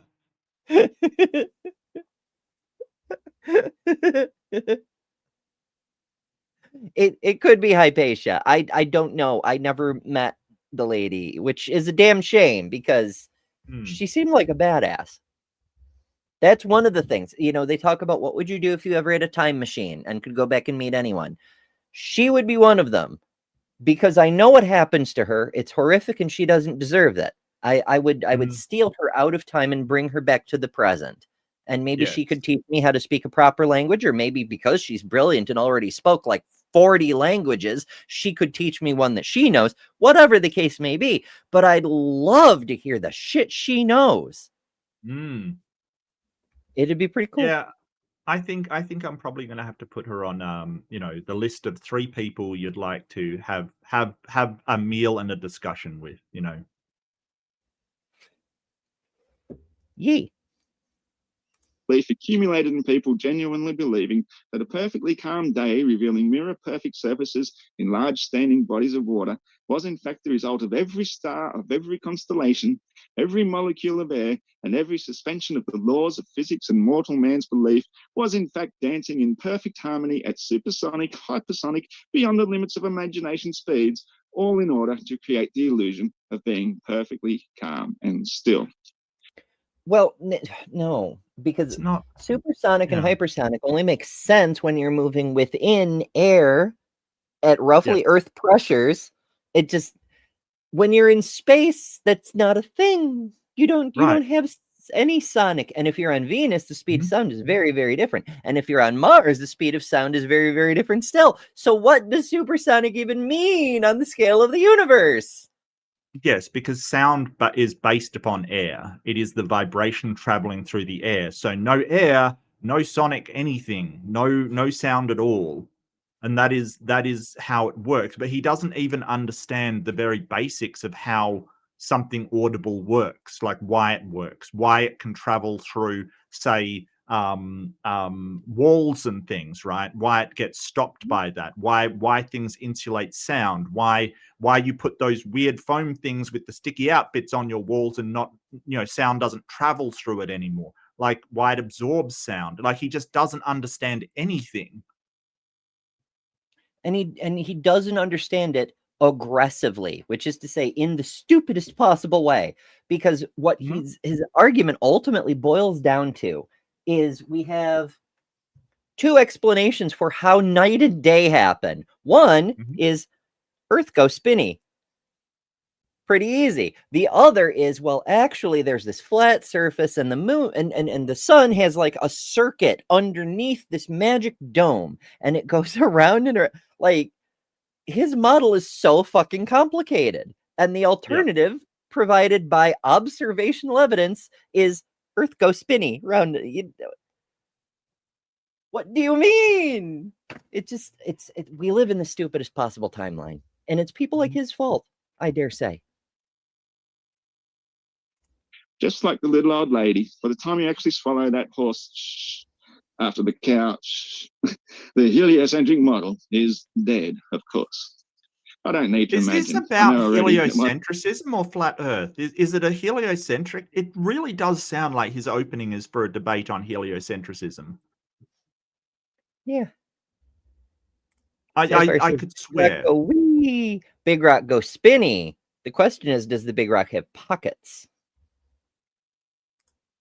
I mean, I'm on the big rock and I have pockets, so there are pockets on it, but Yeah, definitely pockets of rock and things like that. Absolutely. That's true too. Yeah. Caverns, even. We can store things in the caverns. They're like earth pockets. long extinct fictitious cartoon caricature of an opponent will have a rebuttal no greater than the hollow eggs a rabbit is capable of producing. But I hand it over to him to. Oh, thank you.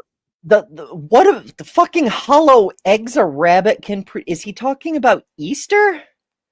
I think I'm so, not even yes. following the crazy ass references anymore. He knows rabbits don't lay eggs, doesn't he? I'm not sure. Yeah, I don't know. Like, ordinarily, somebody else you might say, oh, of course not. But, with this guy, you're like, maybe he does. Yeah.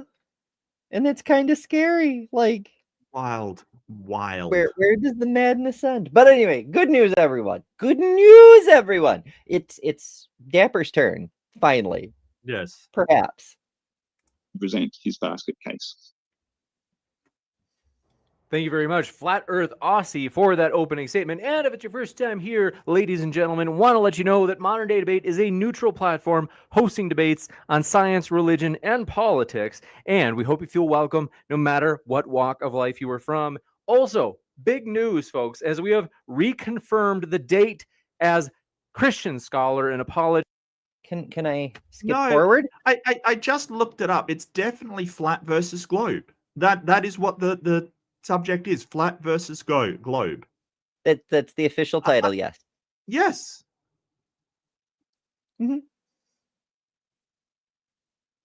Yeah, he's just, I don't know if he's trying to like reverse Mott and Bailey, like move his position even further out so he has more room to retreat. I don't know what he's doing here. I have no idea.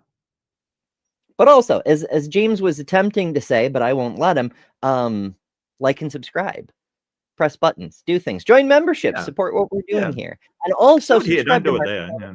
if you haven't already, because we go back and forth every week. Assuming we do a part 2, which we almost definitely will. Definitely will. Yeah, there's that will too be at much Mark's Day. stupid to address in F. Like I had a funny feeling this might be 3 parts because the amount of stupidity I in his know. arguments is just incredible. I mean, Dapper we probably won't have a problem with, but yeah. Oh goodness. That Ross. Oh, I did go too far. Alas. All right, I'll back up manually. Let's try here. I'm not going to sit here. Nope. Little further. But I hand it over to him to present his basket. Now I've gone too far. Yep. This is what happens. I've gone too far. Thank you, James. Yep. And I want to say thank you to Ross for being here. And as I understand it, actually requesting me as his opponent in this discussion. But I also want to say that I'm sorry to the audience and to James, because I know that everyone here is waiting for me to defend the globe. Unfortunately, I'm not going to be able to do that today, because the fact is that we do sit around on a apparently stationary, motionless Earth, observing things in the sky go above our heads, and the wind occasionally just standing still. And I'm not going to sit here and talk about things like the conservation of momentum or weather patterns and things like, high pressure and barometric pressures and things like that in the atmosphere. It doesn't matter. The fact is, we all experience a flat, stationary Earth. But what I am going to do is question the common model of it, because I've noticed an odd inconsistency. And this is an odd inconsistency that Ross should have to deal with every day, or at least every night. Because the thing is, according to the standard flat Earth model that we're given, the sun travels counterclockwise around the supposed North Pole, as the globers might call it. Which is why, according to them, when you look up in the sky, the sun will move counterclockwise, as will the background stars. But there's a curious phenomenon. You see, as Ross here would know, as well as anyone in places like, Tierra del Fuego, or any of the research areas around the Antarctic, or in places like Indonesia or Southern Africa, the sun Chile, doesn't go. Peru, South Africa.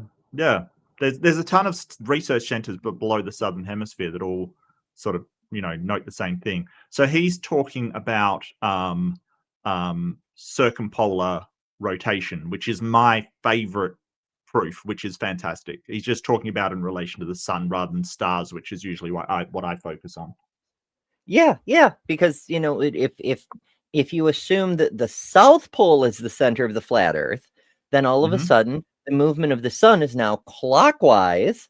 The stars move clockwise, and it's the northerners who are wrong. And you can confirm it because now everyone looking in the same direction towards the Southern Cross, but all looking south, makes sense. Clearly, it's superior to Ross's version. Yep. Yeah. Counterclockwise to the sky, nor do the stars. They go clockwise. And people in places like Australia and Southern Africa and Southern South America all see the same stars at the same time. Whereas on a standard north-centered flat Earth, they should be looking in different directions. So I want to posit to Flat Earth Aussie here that he, in fact, has the flat Earth backwards, and that the sun rotating around Antarctica counterclockwise, revealing a clockwise rotation in the sky, is in fact the proper model of the flat Earth. And so I have no plans on defending a crazy spinning space ball. Instead, I would like to defend the idea that, in fact, Antarctica is the center of the world, which is flat, and the northern ice cap is, in fact, the ice wall around the flat Earth.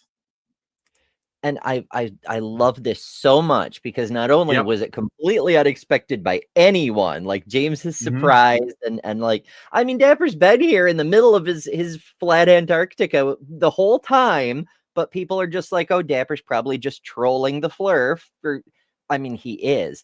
But the beautiful thing is, how does Ross disprove this? Because anything he can use to disprove this disproves his thing too.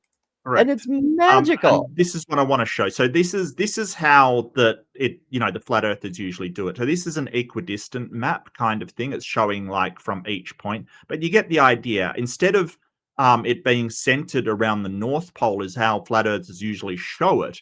It's centered around the South Pole, and it works just as well as their model. Exactly the same. And so what he's doing here is basically saying, yes, it's flat, but it's flat from the exact opposite perspective of yours. Prove me wrong, which is what they're doing. They're saying, hey, it's flat with it all centered around the North Pole. Prove me wrong.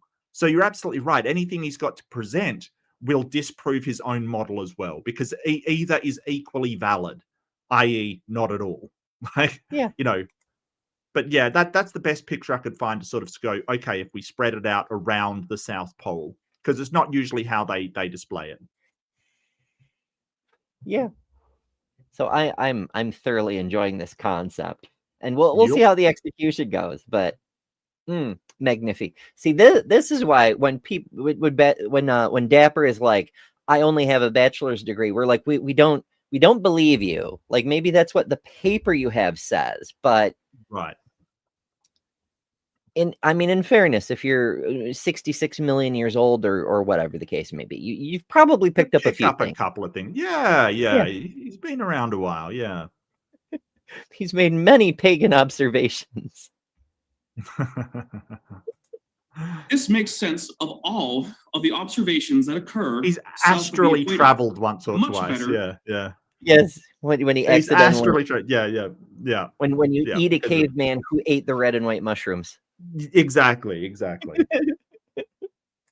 Then the ridiculous North Globe centered version, which of course Flat Earth Aussie here has to deal with every night when he looks up at the stars, if he bothers to track them, which he might, I don't know. Not everyone does. It's not something you have to do. But we have many recordings from south of the equator of this fact that the stars rotate around a fixed point in the south, and they do it clockwise. And really, that's all I want to say is, I'm not here to defend the globe. I know it says flat versus globe, but that's not me anymore.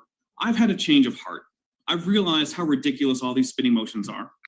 But we do have to figure out which flat Earth model is right, and why Flat Earth Aussie picks a model that flatly contradicts what he can see with his own two eyes. And with that, I think I'm done. I think I finished a little early for you. You got it. That was less than 5 minutes. That is definitely in the running. It's clearly not the shortest intro ever, but it's probably top 10. Yeah, so I wanna show what Dapper's talking about, because this is one of my favorite examples of why, and I've used it in a lot of presentations. If you're unfamiliar with my debate work against flat Earths or flurfers, the reason why it works. So this is basically what they're talking about. It's what we observe in the northern hemisphere versus the southern hemisphere. In the northern hemisphere, they rotate counterclockwise. At the equator, they go straight overhead, and in the south, they rotate clockwise. Now, there's a graphic, and I've got it here, of how this works, right? Why it's counterclockwise in the northern, why it is clockwise in the southern, right? and why it is straight across the sun, straight across the sky in the middle. Right, and just so the fucking difference cool. is that, yeah, the it's not the stars that are rotating, it's the Earth that's rotating. That's the other thing, and that's circumpolar stars, which I've used time and time again. So that's why it works like that. And he's just pointing it out. Hey, I'm going to, instead of flat Earth, which says, hey, it's all centered around the northern hemisphere, because most of them come from the northern hemisphere. That's the only reason why they do that, because most of them come from there. And that's the equidistant azimuthal map that's been projected and splayed out, is centered around the northern hemisphere, which is totally incorrect. Being from the southern hemisphere, you are wrong. Okay, it's from the southern hemisphere is the most important. I know it has less population, but it is more important. Has nothing to do with me living here. Okay. But if you can do the same with the southern hemisphere, and that's all that he's doing. He's just mixing it up. So, hey, your model is wrong, mine's right. Prove me wrong. Beautiful. Yeah, I fucking love it. Yeah. I'm suddenly reminiscing. I'm flashing back to old Discovery Channel content when the channel was new and they actually put like science stuff on. They would occasionally borrow a science show from the ABC, the Australian broadcasting company, and at the end of those shows, they would have a spinning Earth while they ran the credits, and the spinning Earth was always Australia side up, because of course it would be. It's from Australia. And I'd look at it and I'd be like, it's interesting that being from the southern hemisphere, they might consider south to be up, and perfectly valid. But it as a child, it struck me as like, why would I think north is up except for social convention? Yes. It was pretty cool the way it like unstuck my brain in a way I didn't expect. Yeah.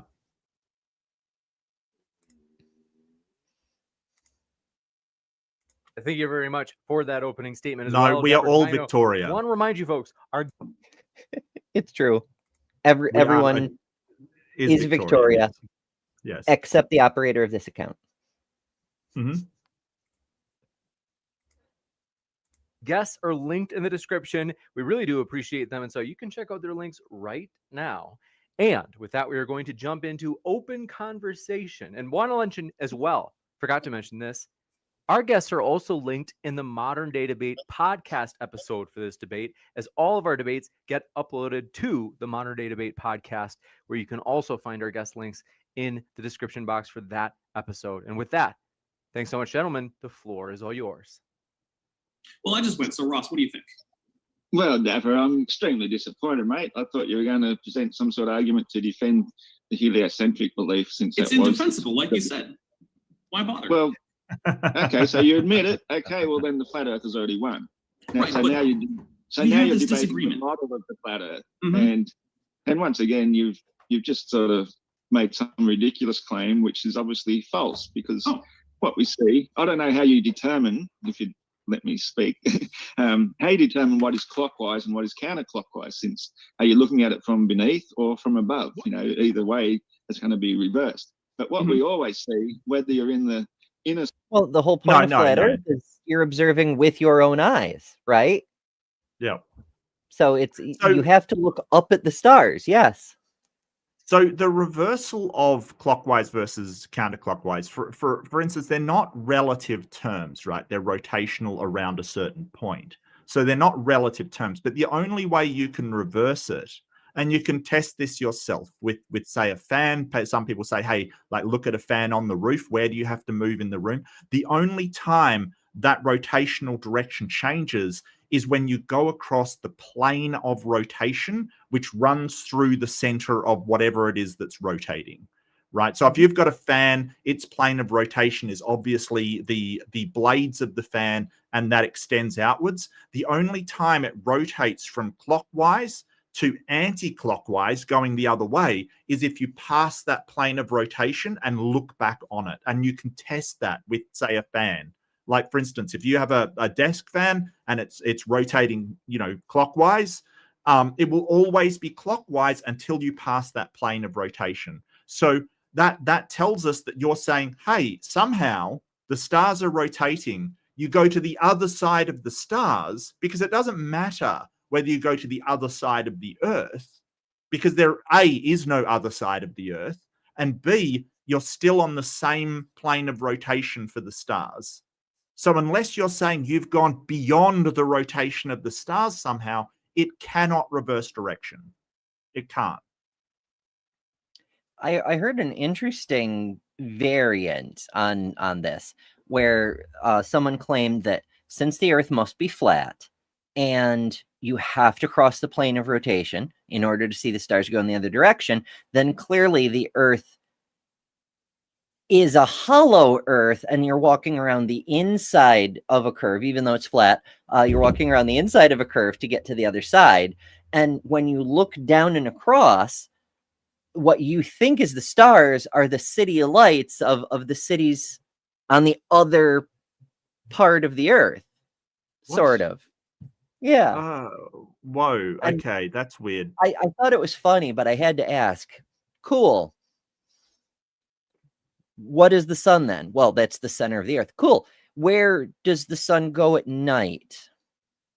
If it's stuck in the center of the hollow. Yeah. Like, how does night happen, bestie? And the stars don't match up with like the cities on the, okay. And that means that before the cities had electricity ages ago, and there shouldn't have been any stars. Okay. There's a few problems with the hypothesis. Oh, yeah. a few. Yeah, just a few, right? How do the stars move with the seasons? Wow. Okay. Yeah. No, that's even worse. Jed, I was thinking the same thing. I was like, winter shins versus clockwise, because I can't remember the word opposite winter shins. It wasn't. It was turnwise. It was turnwise. So it's winter shins and turnwise, because before clocks were invented, they still had those rotational directions, winter shins and turnwise. Mm-hmm. Hell yeah. Side of the equator, or the outer side, either the northern bit or the southern side. I think it was You're turnwise. still going to see the sun rising. Maybe it's What's a that? Discworld term. Maybe it's a Discworld term.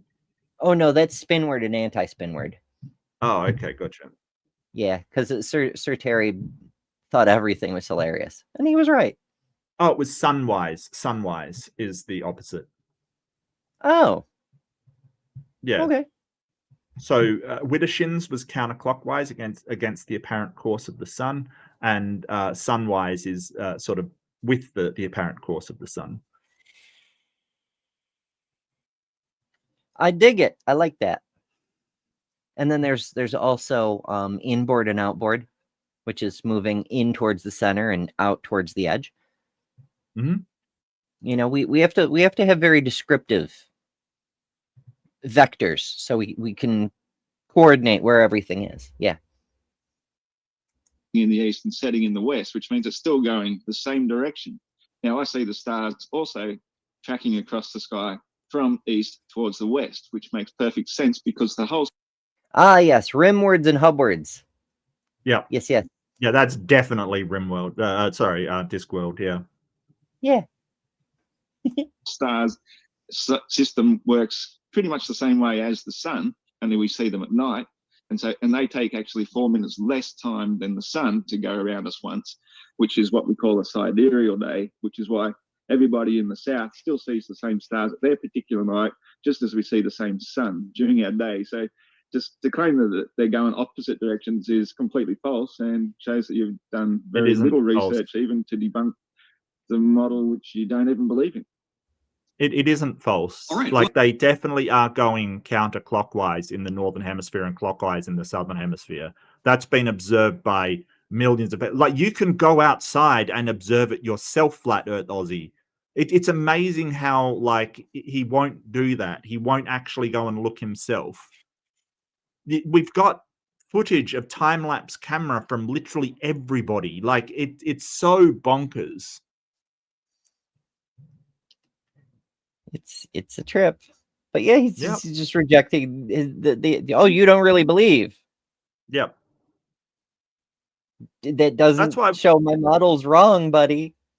Yeah, I mean, with him, that's why I had footage of the stars. Like, I literally got footage of the stars and played it in my introduction because, I know that he says, "Oh, that's not happening here." It's like, yeah, it absolutely is. Just because you just don't check it, that doesn't mean that that's, it absolutely does. And most flat earthers who are a bit more sophisticated than Flattergast the Dim here will actually try to, account for that. Like, Witsit uses that projection map that has the light bending like 270 degrees in order to like make this thing work. But he doesn't. He just denies it outright. But you can go out and look yourself. Yeah. Well, we can't do that. That would be no fun. Well, I know think that the one first thing I'd like to- place was looking for people to be able to set up a time-lapse camera with the stars on a date and do it simultaneously to show that simultaneously they're going in opposite directions, kind of thing, which was kind of cool. I couldn't do that one, but I wanted to participate in it. They were doing it with an observatory in Perth, which was fantastic. I found out. Yeah. Okay. Yeah. Yeah. That's pretty neat. I've thought about something like it'd be so difficult. Like you'd have to have like in order to show the trails, you'd have to have like a layer stacking program where you would watch the footage live, but every 60 seconds or whatever, it would take a snapshot and then do an additive layer on top of what you're seeing. So it builds up the star trail as you watch, and you'll see the one going one way and the one going the other way in real time. That would be cool, but it would take some doing to do it. Yeah. Well, they were having all of it set up kind of thing. So yeah, it was they just wanted people to be able to do it. But they got Perth Observatory to do it, which is way better than, some random guy. So yeah, it was great. It was fantastic. Yeah. Beats my camera. Yeah. They have much fancier lenses. Well, they were going to send out the box with the camera and the, it was all programmed to work simultaneously with the other one via, across the internet, basically. So it was already set up. They just needed somebody to run the thing, keep an eye on it, and make sure it's, working correctly, kind of. That's all. So, it was actually a really good idea, just sort of send it out. And, I'm sure Perth Observer. I never found out what the outcome of that. I did I emailed and tell them to, how did it go? I'm not 100% sure. I don't think I got much back, but I definitely was interested. Yeah. Address is how we determine clockwise versus counterclockwise. And you're absolutely correct. It does matter where we're looking at it from. So from above the flat Earth, looking down, you will see the sun going counterclockwise, just as if you were to look at the hands of a clock from above the surface of the clock. Now, this is in fact the direction that makes it travel. Hold on 1 second. That's what let me finish. Thomas will give you a chance. He can't wrap his head around clockwise. Like, he can't wrap his head around it. Look, Dapper, you can't. He's basically saying you can't look at a clock from the other side, and he's right unless that clock is transparent. Use a fan, because he can look at the fan from the other side, or at least I presume he can. I mean, maybe I'm giving him too much credit here.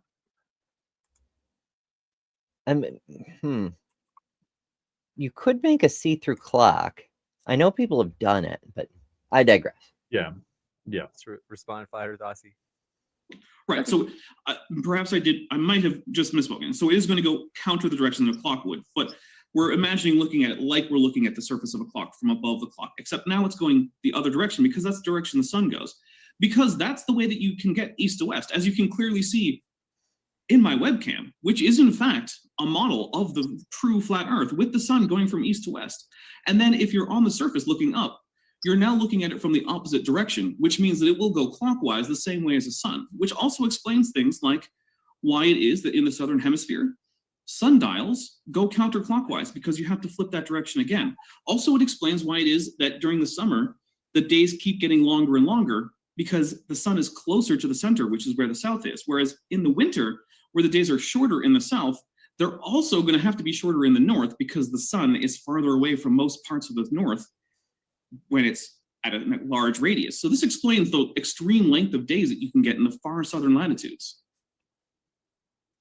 Give you a chance to respond, Flat Earth. Yeah, that's an interesting issue that doesn't get brought up very much. Is the days have to, if in a north-centered flat Earth, when you're in the winter, when the sun is far away, the days have to be shorter in the latitudes where the sun is. Also, because either it has to move faster, which it's observably not doing, or it's spending less time over each area. So, yeah. Neither of which is good for flat Earth.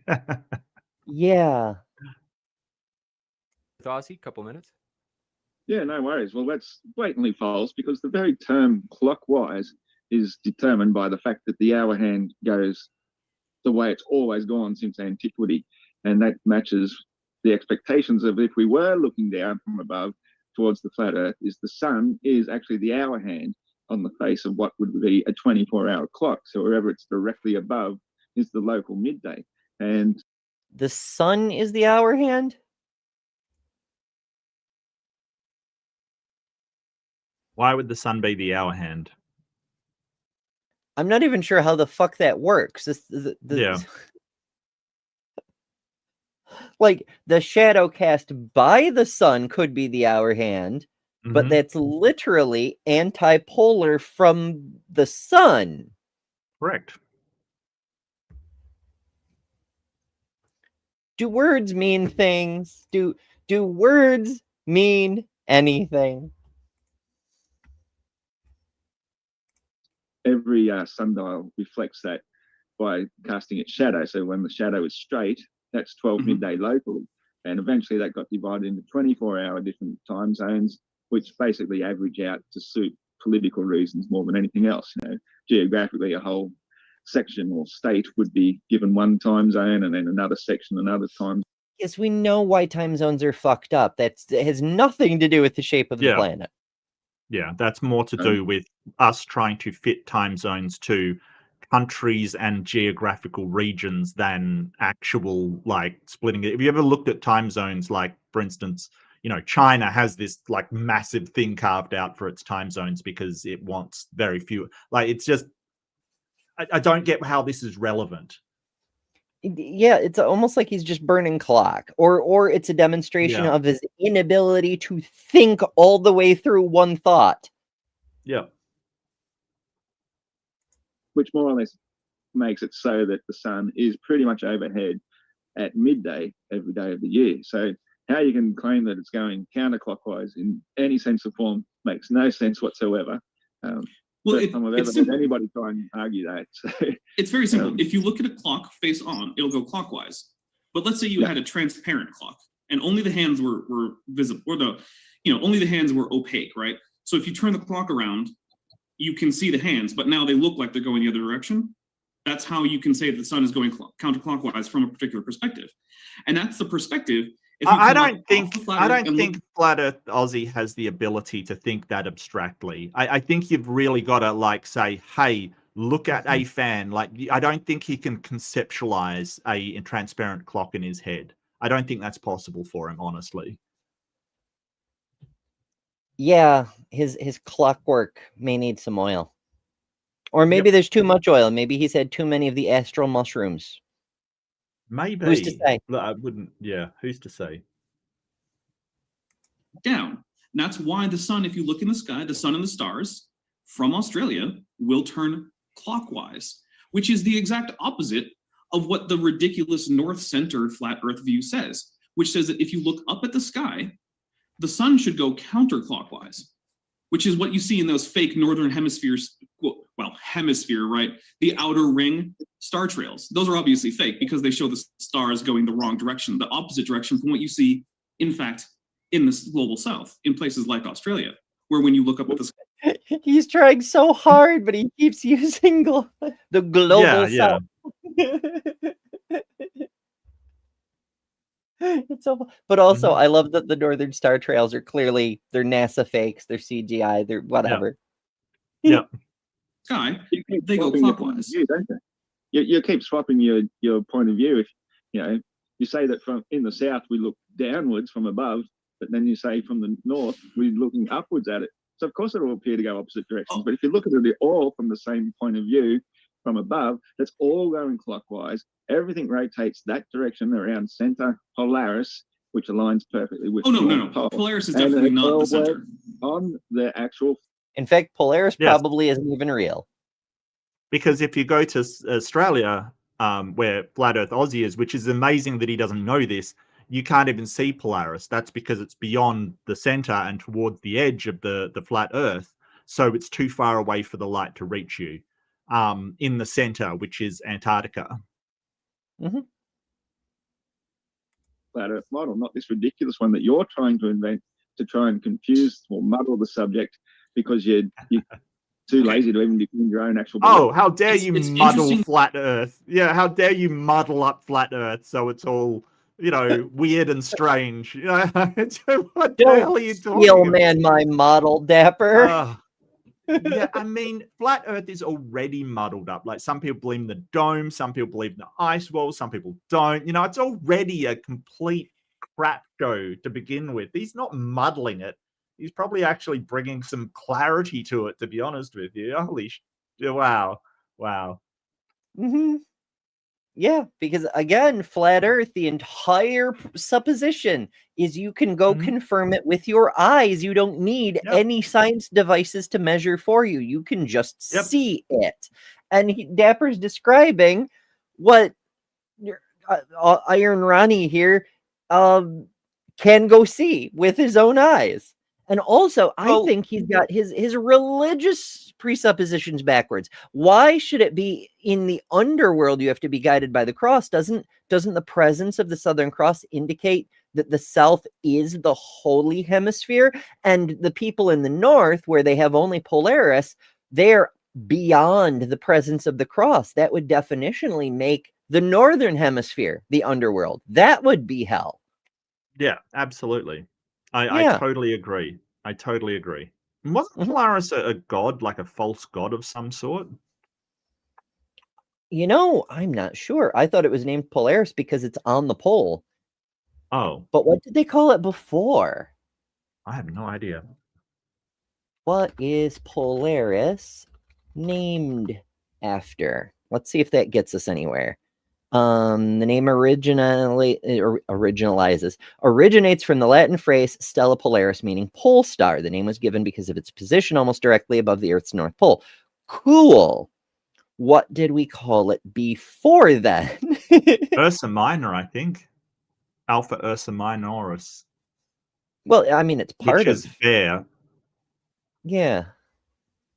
What was Polaris called before Polaris? I'm probably going to break Google with this. Let's see. Different names depending on culture and period. Some called it Stella Maris, the star of the sea. To ancient mariners, Sip Stoara, the ship star, the star you navigate by. This makes sense. Because, being a fixed point in the northern hemisphere. The Hindus called it Dhruva, which means the unshakable star because it doesn't fucking move. Some of the Greeks called it Cynosura, which means tail of the dog. And then the pole star thing took over once they figured out that the Earth might be spinning or something. Okay. All kinds of cool names. There's probably more. I'm sure there's more. Like, probably every culture had their own name for it. You say that this is a ridiculous model. I would like to know what about my model manages to do a worse job at what people will see outside in Australia than your model does. Why is my model ridiculous when my model predicts the actual rotation of the stars and the sun in the sky as viewed from where you live?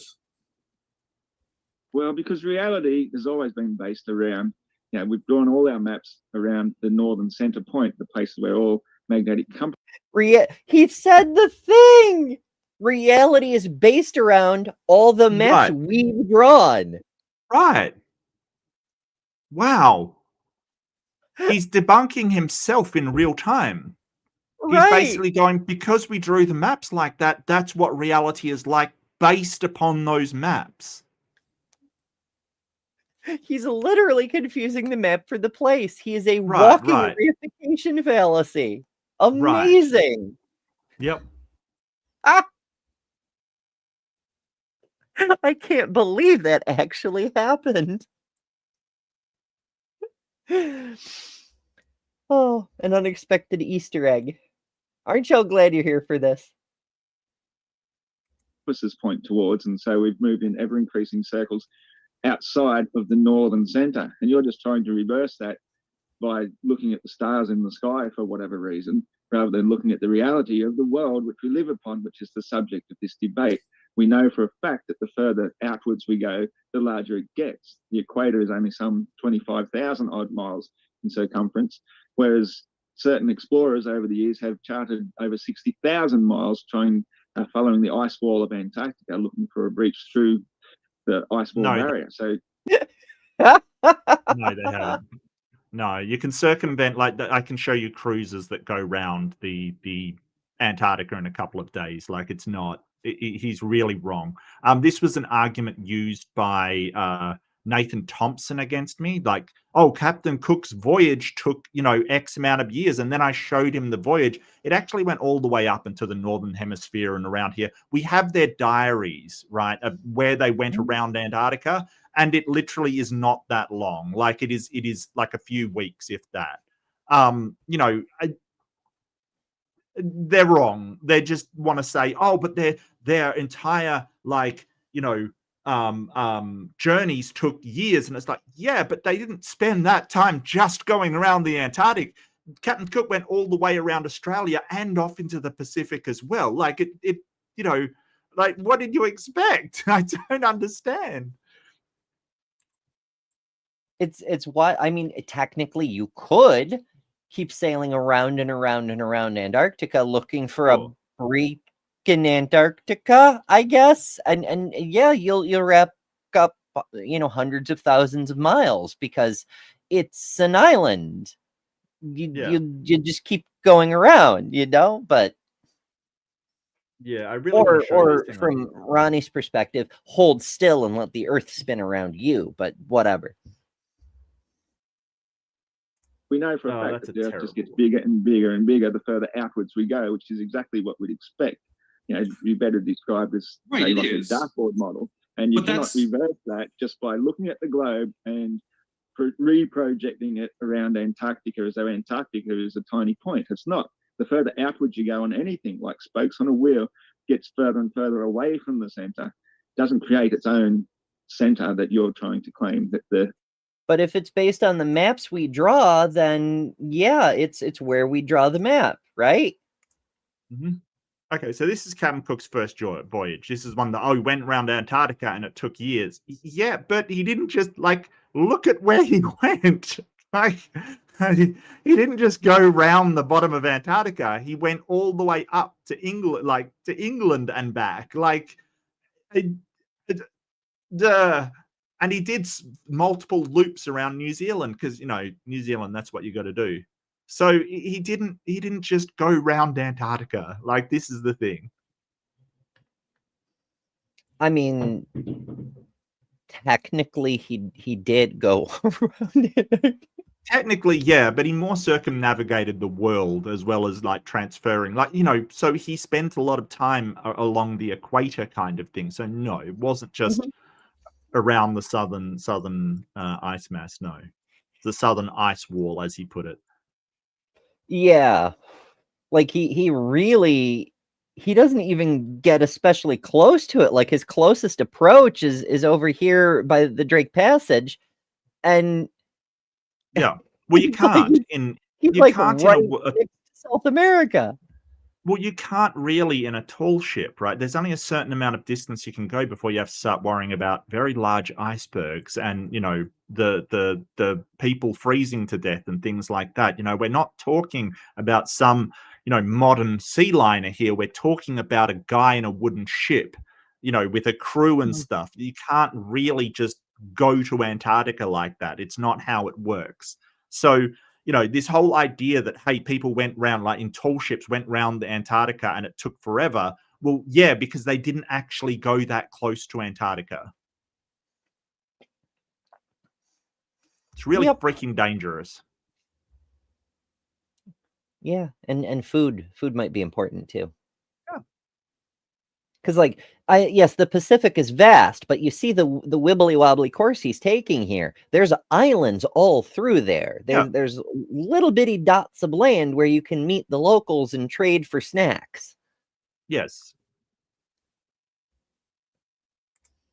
So yeah, if only we could trade for snacks with the penguins, but we've tariffed them, so no more trade with the penguins. And if only we had the diaries of Captain Cook, so we know how long it took him to navigate through these. Oh wait, we do have his diaries, yes, that have the dates of how long it took him to do these particular parts of the expedition. And guess what? It doesn't line up with a flat Earth where the South Pole is like really wide. It lines up with the globe model. So that's another piece of evidence for it. Just saying, I've used that in debate as well. So, it's almost like the sailors kept logs or something on their ships so that they could chart their courses or something. Mm-hmm. It's very strange. I don't know. It's almost like making observations was part of how they did the thing they were doing. Almost. Somehow there's a South Pole or some point which you're trying to project the world to go around. It's just not how it is. It's never been observed that way. So it's an absurd argument. And I'm very disappointed that was the best you could bring to this debate. So it seems curious to me because all of the phenomena that you describe seem to be, where you live at least, better explained by my model. Because the thing is, you're right. The Earth does get bigger the farther out we go. But that's why you can do things like have direct flights from Sydney to Johannesburg that get there in, less than 2 days and don't have to stop in the middle of the ocean for fuel. It's because those areas are actually close to each other. Well, that's why you can even do round trip. Hundreds of people go on that flight. Are you saying that they're all bought off? I've never heard of anybody ever flying directly to Johannesburg. Really? I bet that he's never been on a plane. I've got a funny feeling he's never been on a plane. I'm just going to call it right now. It's my opinion, but I don't think he's ever been on a plane at all. And yes, Mark, planes are fake. They're absolutely bus balloons. Yeah, and sort of so he talks about there's even one from Perth where I am to Johannesburg, and it doesn't take that long, right? So why is that? I don't know. And another thing is, why do we see, when the sun is rising in Johannesburg, it's setting in Perth, right, and then dark in South America, kind of thing. And that's another case in point. Why is that? Sorcery. Oh yeah, magic. Or something. And something like and I will say this man has referred to maths as magic before. He thinks that mathematics is magic and spellcasting, by the way. Just putting it out there. Well, I mean, they are arcane rituals that if you don't perform them correctly can produce unpredictable results. Yeah. I don't think magic produces unpredictable results. I think it's always predictable what it produces, quite frankly, which is nothing. It's really nothing. So no, I don't think that analogy holds, Ember. I really don't. I mean, well, if you do it wrong and nothing happens, that just means you did it wrong. Not that if you did it right, something cool would happen. Oh, I see. Yes. Yeah. Yes. So you're just not magicking hard enough, probably. Right. Yeah.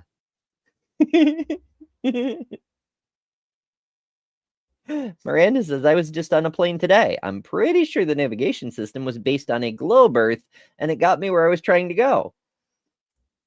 Oh, it absolutely is. And sort of I think MC Toon makes a big deal out of this, that all of the maps that flat earthers use, all of their things is based upon navigation that's based upon a globe earth. Like they cannot navigate without basing it on a globe earth. Mhm. Yeah, if you try, you get very lost kind of quickly. Mm-hmm. Diego and Chile as a direct flight, but the return trip goes way out of that direction. So it goes way up through the US somewhere, and often on this massive triangular flight system. But whereas you looked at that on the flat Earth map, and it is actually the straightest route between two places. So for you to speak But that is about not true. That is 100% not true. The only time you'll go through the US is when there is a, it's a stopover kind of thing. That is not true. So he mentioned Chile. So I'll share this with you. This is an actual flight from Sydney to Chile.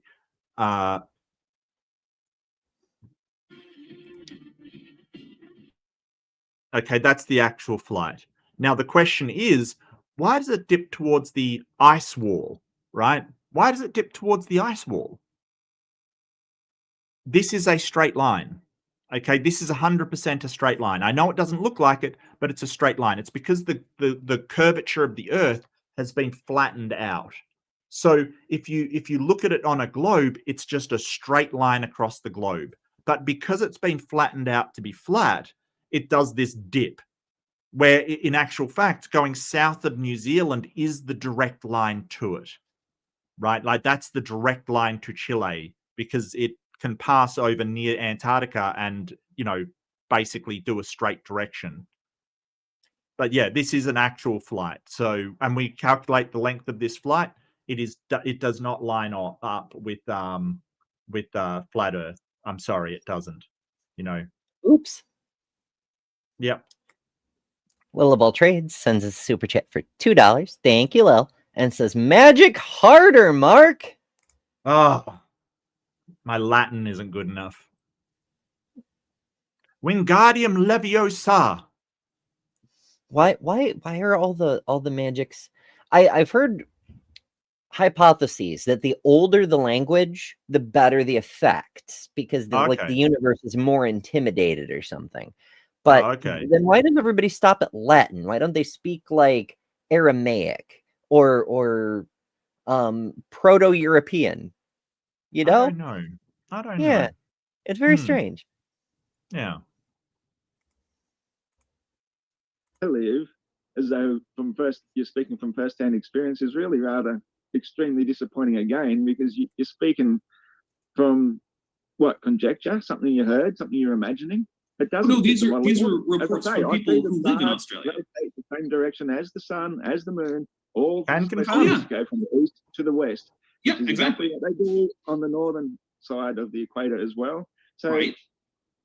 I agree with all of this. I don't see how you these aren't differences. These aren't differences between our models, Ross. See, in my correct model of the flat Earth, the sun goes from east to west. I mean, you can see it right here. You can see that on the left of your screen is the eastern part of Australia. You can see, you've got the islands of Indonesia. Oh, I did not notice that it was upside down, that Dapper's standing on Antarctica. Oh, I'm such a moron. Like he absolutely is standing on his model. Yeah, I didn't even notice. I've seen that before, like plenty of times before. It did not click with me. I pointed it out earlier. I was like, Dapper's just there standing on Antarctica. Yeah. Yeah. It's very subtle, but I'm just a little slow, okay? I'm just a little slow. Don't at me. I'm just a little slow. Because Australia's front and center, and then it goes to the west, and it's rotating in the opposite direction of what the ridiculous north-centered flat Earth model says. Which is why, if you were to do, say, a long exposure at night, or you were to track the sun through the sky, you would find that they go clockwise. Which is exactly what my model is predicting here. If you were to look up at these stars from on the ground that you see around me, now granted, these aren't the real stars of the southern sky, because I was too lazy for that, I'll be honest with you. Those are just random points. Just random. So this actually is fake CGI. For those of you who were afraid that not only was Dapper correct and the Earth is flat, but it's based in Antarctica, but also there is a continent-sized dinosaur standing on Antarctica. For you, this is not reality. It is something Dapper generated. Yes. Just to be clear, to avoid confusion. But if you were to look up at them, you would find them rotating clockwise, just as if you took an exposure pointing south from Australia. I don't know if you can see your own model, but I'm looking at it here, and it's going counterclockwise, mate. Counterclockwise. Right, it's going counterclockwise from above because we're looking at it from above. But you being on the ground, you're actually looking at it from a ground point of view. But we're higher than the sun. I ensured we were higher than the sun. Well, why aren't we looking down at the sun? You're looking at it from a... Well, because I wanted you to see my beautiful face. Hold on one sec, just to let Flat Earth Aussie finish. You notice how they actually have some moderation in this debate? I just want to point that out, you know. It is a thing they used to do, yes. Yep. Just saying, like, there's a big difference to how they are now to what they used to be, where, you know, if one person interrupted another, it would be like, can you please let them finish kind of thing. Not so much anymore, right? No, haven't seen that in a while. Mm-hmm. It's just, it's so frustrating because, like, for a while, James would make announcements like, I realize that our standards of moderation have been slipping. I've been so busy with the PhD. I'm wiped out by the time we start the show. I'm really sorry, folks. But now he's done with the PhD. And not only does he just let whatever the fuck happen, he fucks off to go get a sandwich and shit. Like, and there's just no one in the chair for 15 minutes at a time. Jester says, according to the Dresden Files, which pluses and minuses to that story, it's got if you haven't read it, it's got a cool premise, but the characters are the most profoundly stupid motherfuckers. But I'm not going to get into it. But according to the Dresden Files, they teach Look, that is a bold statement, especially with Flat Earth Aussie on the screen right now. Okay, they're the stupidest fictional characters. There you go. But they use Latin because it's a dead language, and using that language inherently requires more focus, which helps actualize your intent. Or something. Mm-hmm. So it's been a while since I read the books. TLDR, the premise is the same in every story. It works in the first story where there's like this detective dude and his police partner, and they work together to do the things, but a twist happens and he falls under suspicion, and then his partner doesn't trust him and is like, oh, now you're the bad guy, I have to put you in jail. And so he has to escape from her and solve the crime and prove his own innocence, and then everything goes back to normal. That makes sense for the first story. But when it happens again in the second story, you just want to scream at him and be like, tell her this is exactly what happened the last time. Trust me. You should have trusted me last time. Trust me this time. No. And then when it happens again in the third story, you're like, I give up on these people. 5 fucking stories in a row, the same thing happens, and nobody ever learns. Yeah. No character arc whatsoever. Yeah, I'm sure it goes on. There's more stories than that. It just, at that point, I became so frustrated. I'm like, I fucking can't with these people. Like, the world is great, but the characters are so fucking stupid. I can't even with them.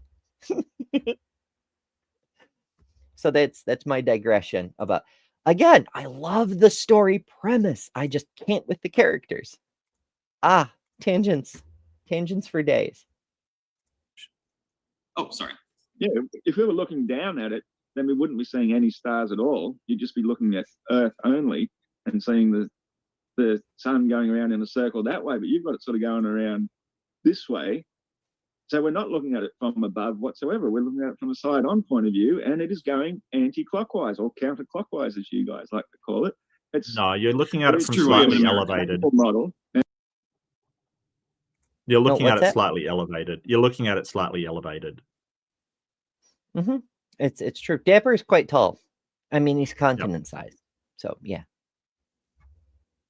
And you're just basically trying to poke fun at the reality of the world as we know it, and I don't find it amusing at all. Well, it's not supposed to be amusing. It's a model of reality. And the reason that I'm saying that we're looking down from above is because, now, I'm going to admit, this is not real footage, right? This is, in fact, CGI. I did do this in my computer, okay? So I'm going to explain why I'm saying that we're looking down from above. That's because when I set the height of my camera for this animation, I set it higher than the sun, and I had to tilt it down towards the plane of the Earth. And the reason that you can see stars is because what you're looking at is actually the edge of the firmament rotating around the Earth. And I have the stars coming down across the whole firmament. Now, do I know that that's definitely the way the firmament works? Not really. That's a bit of conjecture on my part. But that's why they're there. And if you were to be on the ground, say on Australia right there, and looking up at the sun, you would see it go clockwise, just like you do in Australia. And that's really what I want to push home on this. From where you live, in the real world, you experience a world where when you look up, things rotate around the southern celestial pole clockwise. And it's true. You can watch that little sun go east to west right across Australia.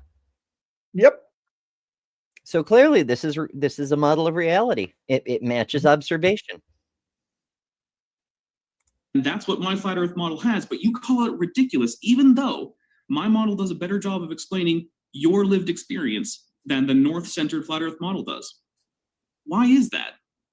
That is not because wrong. You were showing it going counterclockwise with the most absurd sense of ridiculous that I could imagine. It's got nothing to do with the model as we view it, as it exists in reality. I'm not hearing a reason. In reality, the sun is perpetually going around the equator.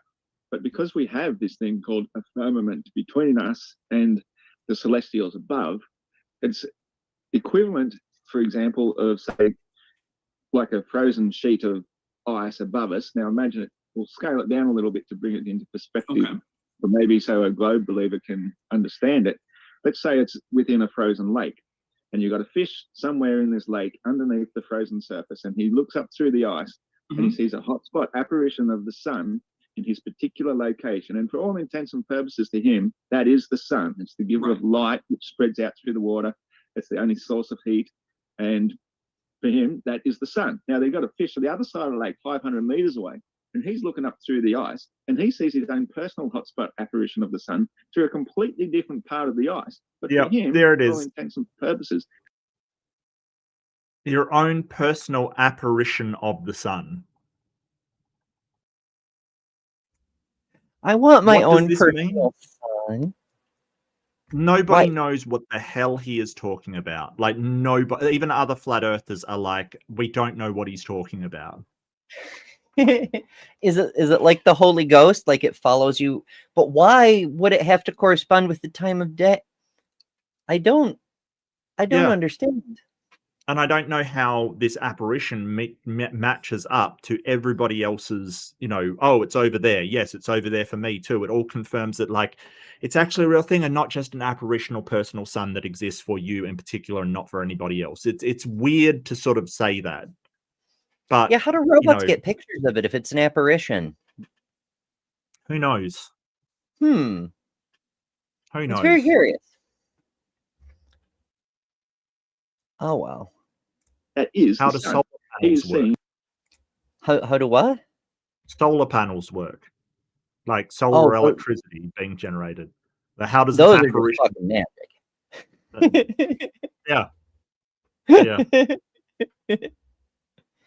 His personal hotspot apparition in two entirely different places. So when we were looking up at the sun on Earth from this very, very low point of view, from 6 foot high up to however many feet we can go, and probably no more than about 15,000 feet, I think is the highest where people generally live. We're looking from a very low point of view up to this firmament with a sun which may be any infinite number of miles high above that. We don't know because we can't go above this firmament. It's at a fixed height, which is estimated somewhere between 60 and 70 miles high. So when we're looking at this apparition, which goes around the equator every day, the sun itself is actually spiraling upwards throughout the year to create the seasons, and it's nearly at its peak at the moment. Peaks on there. Oh, it doesn't shift north and south. It spirals upward and gets higher and therefore smaller. Do you suppose its maximum altitude is 93 million miles? Perhaps? But that doesn't make sense, because if that was the case and it was going up above the flat Earth, then we should have the same seasons as it gets colder. And the sun should get smaller as it does that, which it doesn't. I'm still hung up on why sunsets happen with the sun staying roughly the same apparent size, maybe even getting a little bit bigger due to atmospheric distortion, and blooping below the horizon instead of just getting smaller and further away. Right. Well, they claim that, the sun gets smaller when it sets, or it gets further away that you can't see it. But we know that's not the case. If you put a solar filter on your camera, it remains the same size as it drops below the horizon. So, another flat Earth ridiculousness sort of. But I don't know what he's talking about, because he says stuff that I've never heard from any other flat earther, which is wild, because I've heard some random ass crap from flat earthers, Yep.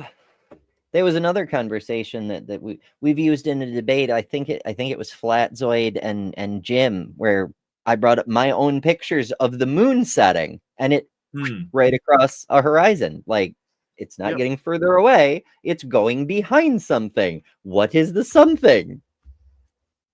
Who knows? It's magic. Yeah, magic and sorcery. Mm-hmm. Our winter solstice, your guys' summer. And so as it's furthest away, the circuit that it takes, even though it's the same size circuit all the time, never has to speed up or slow down, it appears to be much smaller. And that's what we describe as the Tropic of Cancer, hence why the sun is actually going into Cancer on that day, on the day of the solstice. And that's its furthest point from us before it begins to spiral back down again. And as it spirals back down, it appears to go in a bigger circle in our individual point of view, seeing the hotspot apparition in the firmament. It's got nothing to do with the actual sun, any arbitrary height above it, but it's still going the exact same size circle the whole time, which we can map with the analemma, which shows how when the sun is at its closest to Earth, the bottom part of that figure 8 of the analemma appears much bigger than the smaller top section, simply because it's much closer. When things are closer, it appears bigger. But the sun itself never appears bigger or smaller, because the firmament itself, where we see our hotspot apparition, remains a constant height. So the apparition that we see as the sun is always the same size. Meanwhile, the analemma shows that when it's nearer to us, it's moving in what appears to be a bigger circle. Okay, so it only seems to be the same size. Also, he debunked himself again, and he doesn't even know it.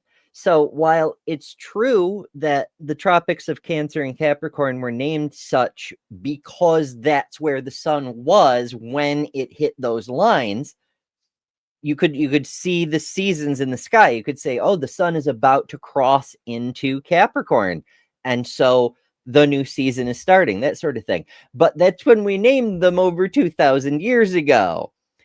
Things have shifted a bit because this isn't a geocentric universe. And so currently the sun moves it's in Taurus during the June solstice and Sagittarius during the December solstice. And that's observable. You can go see that for yourself on the days of the solstice. So are the tropics misnamed? Are the ancients stupid? Or is the Earth actually moving through space? It's one of those,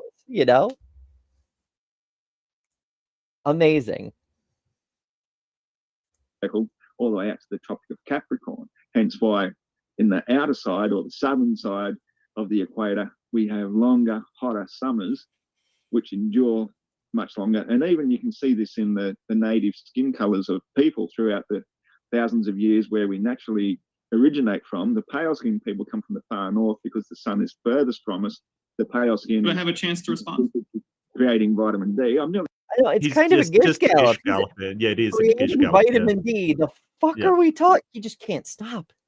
I know. He's just burning through time, just throwing out as many claims he wants. But the whole point is, how does he know any of this stuff? He's not actually saying how he knows any of this stuff. He's just telling you what he thinks.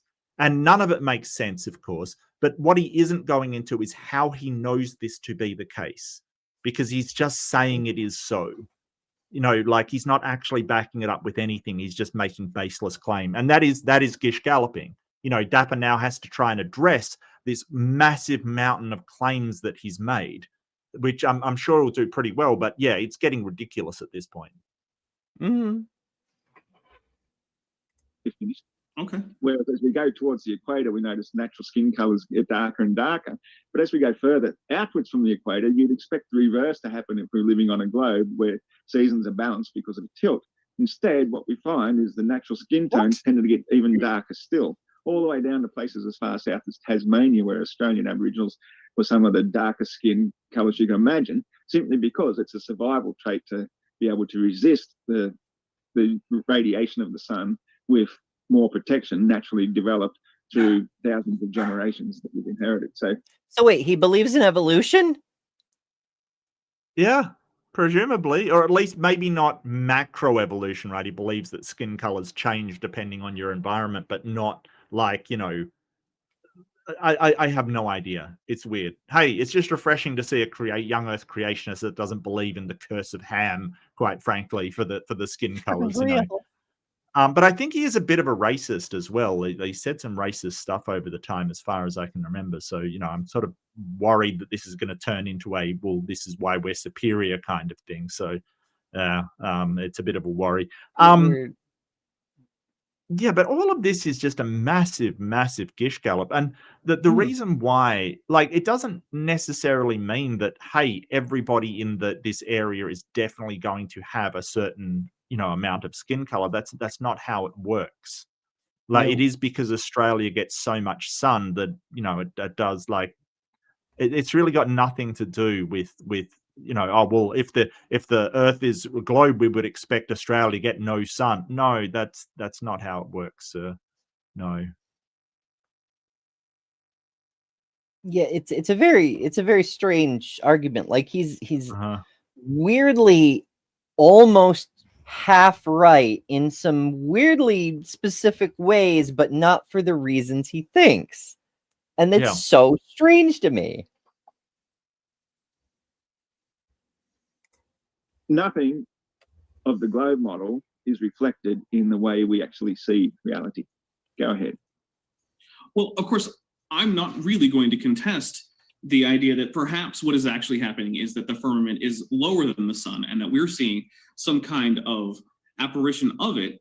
But the fact remains that it has to be rotating in the way that I have it listed here in order to explain why both the stars in the firmament, as well as the apparition of the sun, as you put it, in fact, go the way that we observably see them going every day in our daily lives in places like Australia or New Zealand. Hey, let me finish. You spoke for quite a while. Let me finish. Yeah. And this is what Flat Earth Aussie does. He kind of says, let me talk, when he's just doing this, cascade of verbal garbage, to try and do gish gallop. As soon as somebody else says something, he jumps in. It's just, he really is a dishonest person. It's very dishonest.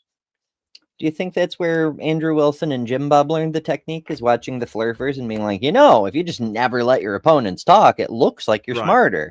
They want to be like him. No, I think it really started with Dwayne Gish, it really did start there with Young Earth Creationists. So they probably both got it from the Young Earth Creationist evangelicals who would do this fucking nonsense. It's an old tactic. People should see through it. They've got their fanboys that are like, oh yeah, they're so good. They bullied them around. Yeah, doesn't mean you have a good argument. In fact, it usually means the opposite if you have to do that. Mm-hmm. Actually can see when we do things like take star trails of the sky or track the sun as it moves across the sky from east to west during the changing of the seasons and tracking, as you said, the analemma. the fact remains that whether or not that's because of some kind of refraction through the firmament and the stars themselves have to be rotating the way that I have them here, with the entire world centered on the southern hemisphere. Because when we look up, that's what we see. We see it all going around clockwise, which means if we look from above, it will be going counterclockwise, as I have it here. And I still haven't heard a reason why this isn't the more reasonable option, given the fact that when you look up, you see the stars going the way that I have them going. Now, granted, like I said, there might be changes in exactly where the firmament goes, where the sun goes. Does it go up and down or out and in? I haven't figured all that out. I'm new to being a flat. It goes in and then out, up and then down. Yeah. Black and then white. It's hard and tight or something. I don't know. Its hips don't lie. Yeah. Flat earther. I will admit that. But I do know that everyday observations from the global south absolutely comport better with my model than they do with the ridiculous model of people like Eric Dubé or Mark Sargent or those other northern hemisphere types. And I say hemisphere because the northernists. Yeah. The northern centric. Yeah.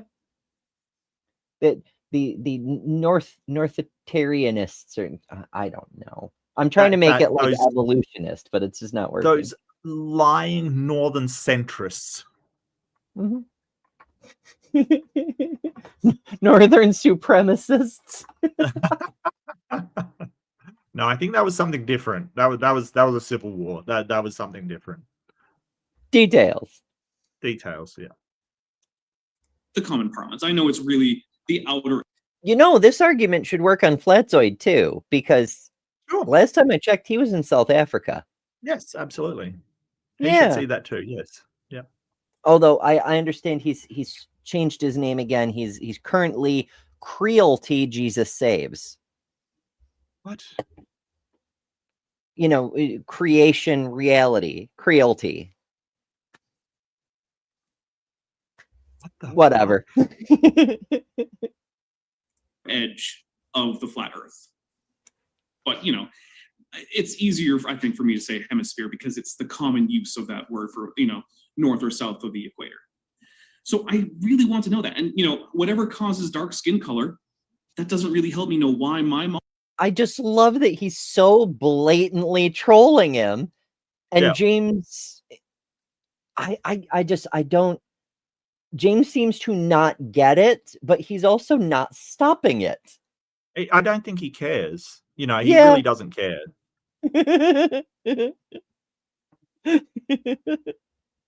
Model, which is what we experience when we look up where you live, isn't the model that you prefer to go with. Is it because these priests of the flat earth have convinced you? You're clearly the priests of the flat earth. Yeah. Praise Bob. May your spirit live in eternal pizzaness. Oh my. Insane. You're not a flat earther. All right, You're here flat just earth to mock. Aussie, we got to keep it within the realm of respectful. So calling him insane is kind of going a little beyond that. So let's keep it. But he's here. Wow, that doesn't seem to be a problem anymore. But keeping in the realms of respectful. Really, James? Is that, you know, you don't seem to be doing that anymore, right? Wow. The standards have fallen. Oh my goodness. Yeah.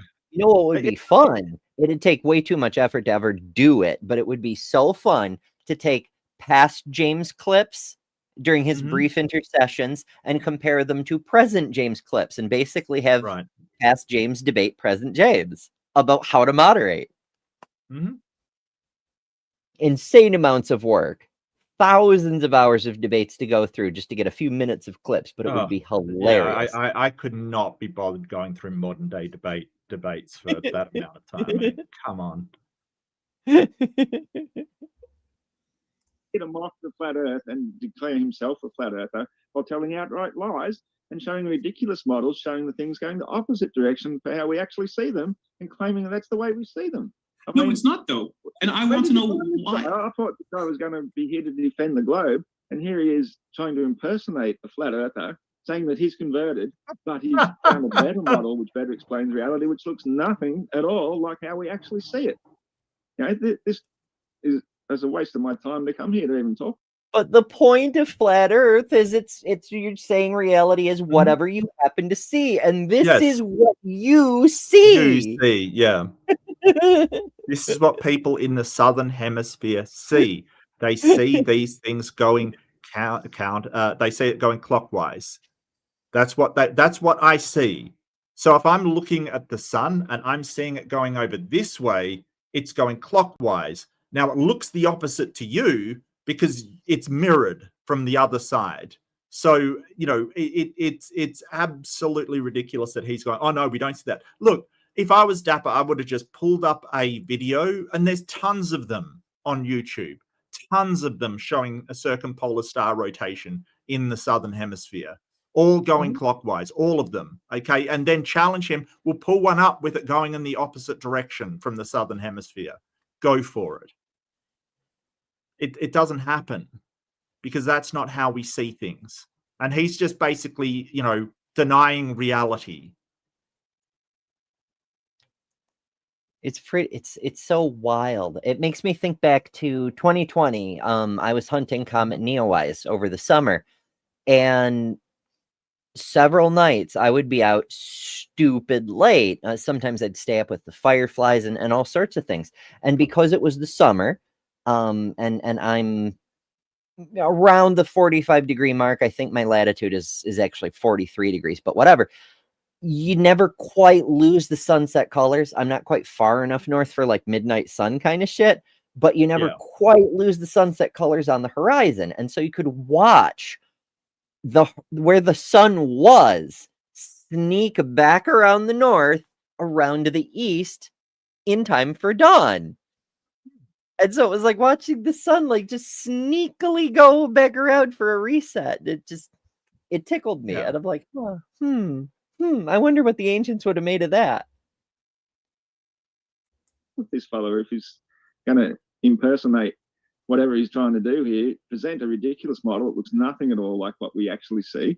And, you know, I actually expected better of you. Flat Earth Aussie is impersonating a debater right now. So, you know, I mean, so what? And not terribly well either. My goodness. Yeah.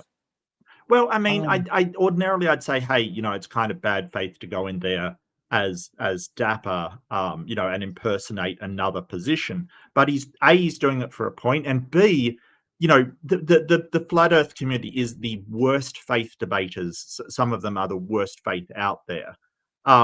He's got no interest in representing, like you said at the start.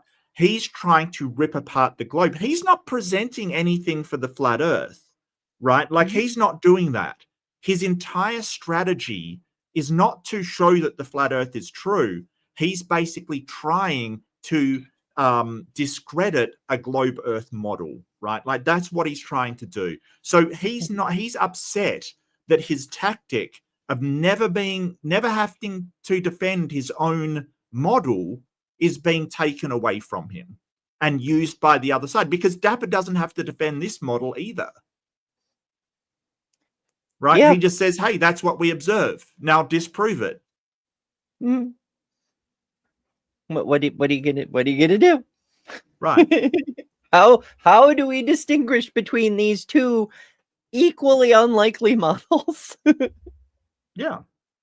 Like, cool, tear down the globe. Great. Now show me why I should believe the thing you said. It's the same thing we do with every other when we debate the creationists and they want to talk about evolution instead of creation.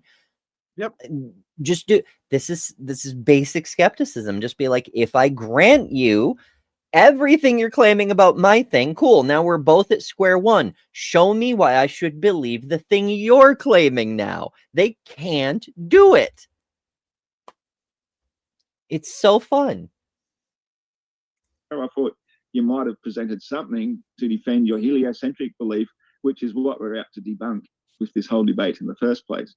Well, no, it's not even against heliocentrism. Yeah, it's against like globe Earth.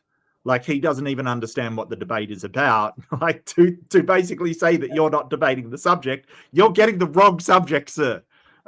Wow. Yeah, wow. He's taken too many of his astral shrooms or something. I don't know. Yeah.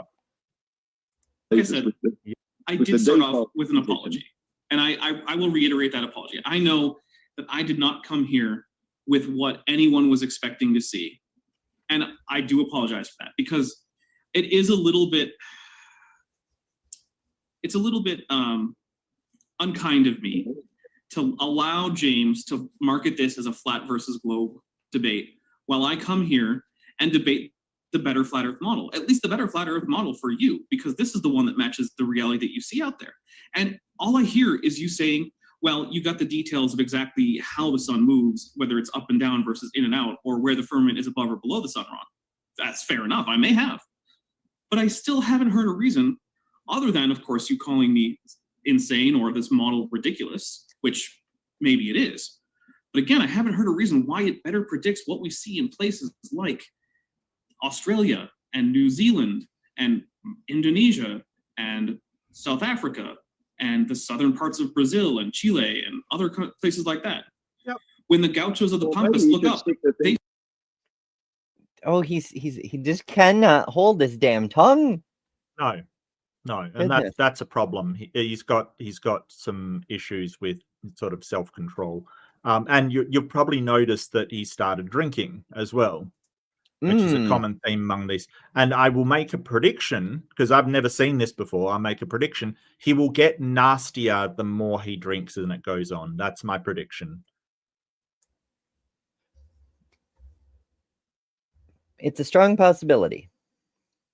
you see Just my saying. model of the Pick flat things earth. that you do know about, mate, rather than try and talk about things which you don't know about, places you've never been, or if you have been for such a short period of time, you've never really taken it into consideration. Like, I live here in Australia. I know what our model looks like because I go out and view it all the time. Like, Well, I then love also- looking at stars, Oh, sorry. Go ahead. and they do not do what you are suggesting. You know, like, Yeah, they do. we look up at them from the surface of the earth and we see them going from the east to the west, no matter I how else agree. you want to phrase it. That's how Yep. it happens in my model here. This is the sun going from east to west. That's not how it works, because where's the equator on this model? Oh, where's the the equator equator? is directly under the sun. It's a little hard to see because of the angle, but it's a bit behind the camera in the forward direction. Look, I didn't mark it out very clearly. That's on me. Well, I don't know if I definitely still have the counterclockwise files. in your model. That's why I'm declaring your model is absolutely insane and not representative of reality of the world. Equator's there. It's the sun. white line that is like at the bottom there. That's the equator. Yeah. That is literally the equator. That white line that runs sort of below Australia and through Southeast Asia to the right-hand side, where it probably passes, the bottom part of China. That's the equator, sir. It's on the model. Like, just because you don't understand it because you can't think upside down, which is hilarious for an Australian, Yeah. it doesn't make it not there. It definitely is there. It's there. Daps apologize for not making it clear. I think it's clear enough, to be honest with you. I mean, what do you expect? Silly Mark. Conspiracy people can't read. Goes clockwise. It goes from the east to the west, not Okay. centered around a center point where you've got your Dapper Dino standing on this tiny little island. That's not how it works at all. It's He's standing you know, off the coast of Antarctica. off the coast, is he? Yeah, well, it's just a model, so I didn't feel like I needed to be careful to be on land. I figured, wherever I put him will probably be just as good. It's not. Does it really matter? Does it really So matter it's where really the obviously fake dinosaur is standing? Like, does it really matter? Is that what we want to debate right now? Like, seriously. What is wrong with these people? I know. It's like the model is fake, the dinosaurs, but where is he standing though? You want to put him in an aesthetically pleasing place so you get cool shadows as the sun goes around. Whatever. Sorry, that isn't China. That's Borneo. I sorry, I got that wrong. That's Borneo. Yeah. Oh. Yeah. Borneo. Yeah, it's hard to remember sometimes that China is actually solidly in the north because it seems like it's in the middle of Asia, Well, India sort of comes a bit close to the equator, but it definitely in the north as well. In fact, there's so little landmass in the southern equator. It's kind of crazy. Like it's a lot more landmass is in the northern hemisphere. No wonder our planet wobbles. Yeah. I'm blaming the Northern Hemisphere. That's It's fair. got too much land mass. Just don't be selfish, all right? Just don't be selfish. If it helps, it's the opposite on Mars. Look, and you know, I think that works in favor of this model, because if the flat Earth is spinning, say, if it's moving, which it's obviously not, we can all tell that it's not, but if it is, all of the land mass would be pushed out to the edges, right? That's what would happen. Yeah. Yeah. Or density, whatever, it'd go the other way. If like the sea bed is denser, then it would get shoved out. Ooh. Yeah, no, I reject that model. I'm on board with Dappers. Everything rotates around Antarctica. I'm 100% on board with Dappers model. It makes more sense to me, because, you know, what Flat Earth Aussie doesn't understand is he's 100% wrong about the rotation of the stars and the sun in Australia. They absolutely go clockwise. He's 100% wrong and just has never checked that. Like, if you don't go to Flat Earth Aussie's channel, but if you ever have the madness to do so, really what it is, it's a guy walking around with beer in his hand, basically going, look, I can see to this point. It's obviously flat. That's basically what it is. That's the level that we're talking about. He doesn't set up time-lapse cameras for the stars or make note of constant, or, you know, do measurements or anything like that. He basically just walks around and says, it looks flat. It looks like a maple leaf. It sure does. It always does. It never gets old. But since we're arguing over the model, we're pretty damn close to halfway for the actual debate. The Q&A starts at an hour 28. So this seems like a pretty decent place to pause. Yeah. That seems like a good one. And we're never going to get through the whole thing. But I think that ordinarily I would be like, yeah, it's kind of very dishonest to go in and sort of misrepresent your views in order to make a point. But I think that with what Flat Earth Aussie or Iron Horse or whatever the hell he's calling himself nowadays, Flattergast the Dim is doing over there, which is basically sort of not defending his own model and instead just attacking the globe, I think it's masterful, because he's got no way to actually support his own model. And look, people say, oh, Flat Earth doesn't have a model. It does. It's a model that is vague and sort of, you know, changes with what they need to do. It's an inconsistent model, but it's still a model, right? Like, so if at a base level, if you say, hey, that mountain is shaped like a whatever, it's still a model. It's not a very fleshed out model. It's not a model with very much, you know, to it, but it's still a model. So I still will think they have a model. And what he's done is he's taken away any ability to attack the globe model, and instead is having to demonstrate his own is true. And he doesn't have that, right? Like, he doesn't have anything to be able to say, hey, mine is true. This globe, this flat Earth model of having everything centered around the North Pole and the Arctic Circle is the correct model. He's got no way to do that, which is absolutely brilliant from Dapper Dino, because Dapper knows that he's never had to actually support what he's saying. All he does is sort of, you know, point a finger at the globe and say, oh, it doesn't explain this, that, and the other. And it does. It's just whenever, you know, it's pointed out, they say, oh, no, that doesn't explain it. And they hand wave it away. And so he's got nothing. He's got literally nothing, which is just, it's so amazing to highlight and pinpoint that he is not actually arguing for a flat Earth model. He's arguing against a globe model. And I think it's brilliant, because, you know, not coming into a debate and not supporting your own model is kind of really dishonest to begin with. So I'm going to give Dapper a pass for this one, because it is actually amazing what he's doing. Actually amazing. I'm really impressed. Yeah, I think that he's also being superb, right? Like, just absolutely wonderful. Not just because, you know, he's making a good point. It's also because he's really highlighting that these people have not actually found any evidence, any arguments, anything to support their own model. They literally have nothing. They have nothing except it is flat, does do this. He's not explaining why.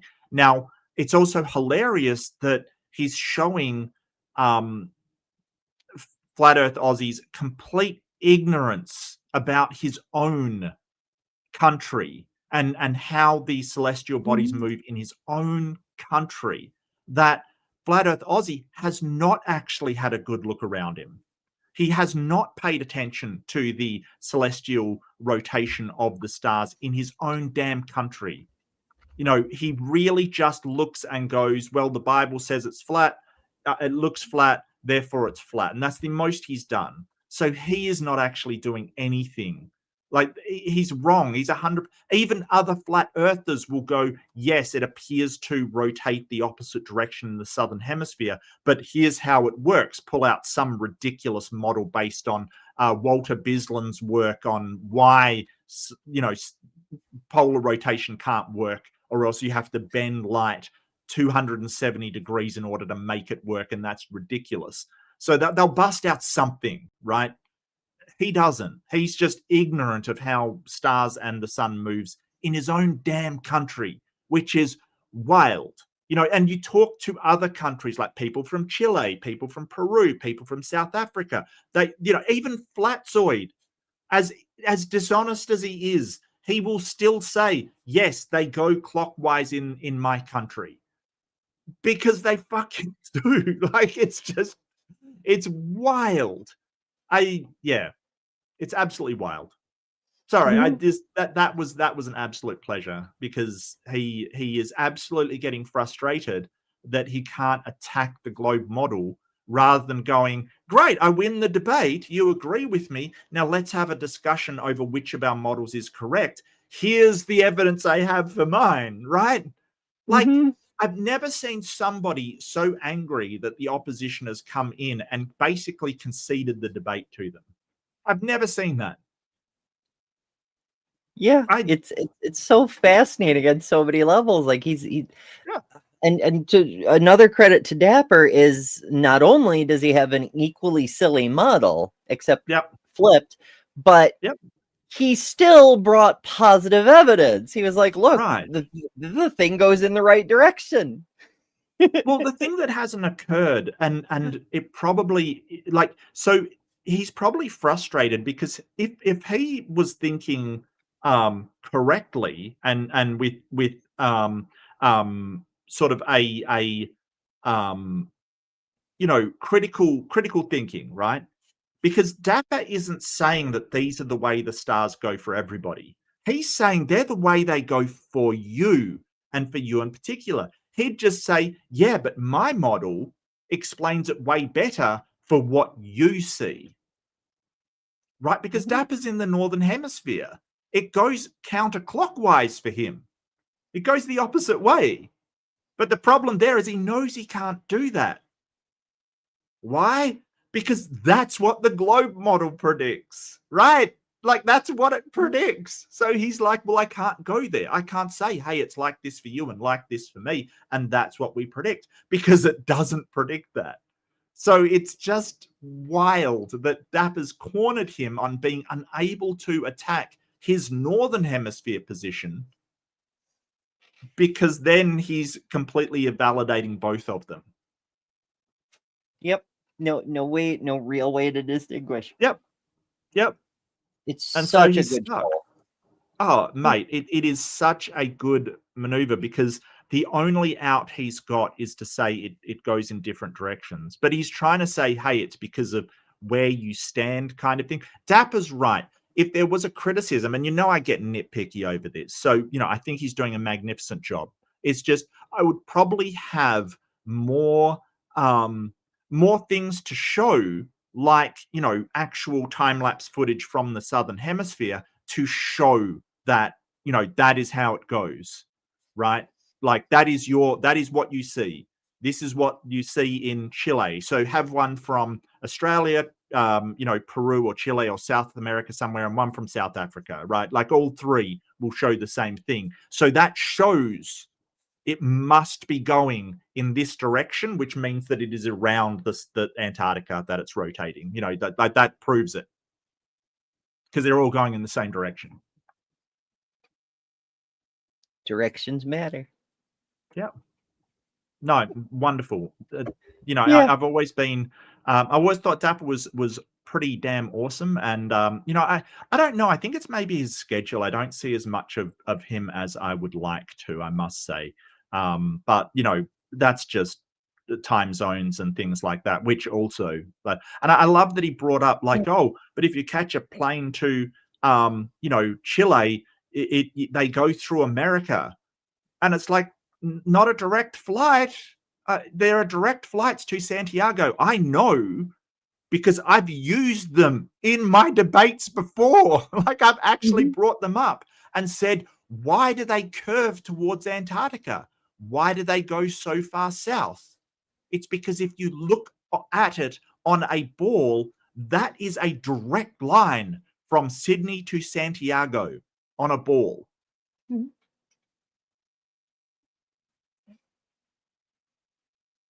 It's But amazing. I think you can make that work if you have all of the countries around the Antarctica, as Antarctica being the center. So I would have loved for him to go into that as well. Why are these direct flights going towards Antarctica?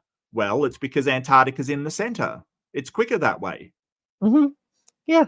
They're taking advantage of the angular gravity, or what the fuck ever. Yeah, well, I mean, if you look at a map with Antarctica in the center and Australia and Chile there, if you cross a cut there to Santiago, right, or go towards Antarctica, it's quicker. So it has to be in the center, and that works, right? But it doesn't work if it's a massive wide thing and Chile's there and Santiago's and Australia's there, and you're going like all the way down here towards the outside and then back up. It doesn't work. So, you know,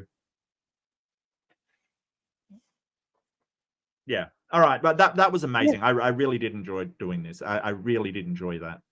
Even though I really dislike Flat Earth Ollie's Jesus. He's a mean, vicious person, but I really did enjoy that, you know, maybe it is some Schadenfreude that I am enjoying him being absolutely pwned by Dapper but a Dino. Yeah. I knew y'all would enjoy this, as crazy as it is. Yeah. It's super enjoyable. And well, his I'm glad Dapper intro dropped was it so too. boring. Like, it was so wild and stupid. I was starting to go, if this is the entire debate, this is going to be stupid. But then Dapper just pulled it out. Sorry, just saying, you know. Yeah. I'm gonna have nightmares about a well-dressed dino towering over Antarctica or something, and take solace in the fact that I have a very large rock between me and that dino. Goodness. But if you thank you for joining us for the craziness. If you want to see how it all ends, part 2, that's going to be over on Mark's channel next week. But, you know, stay tuned, subscribe, do all the things. Once again, if you're joining us later, bunch of stuff coming up this week over here.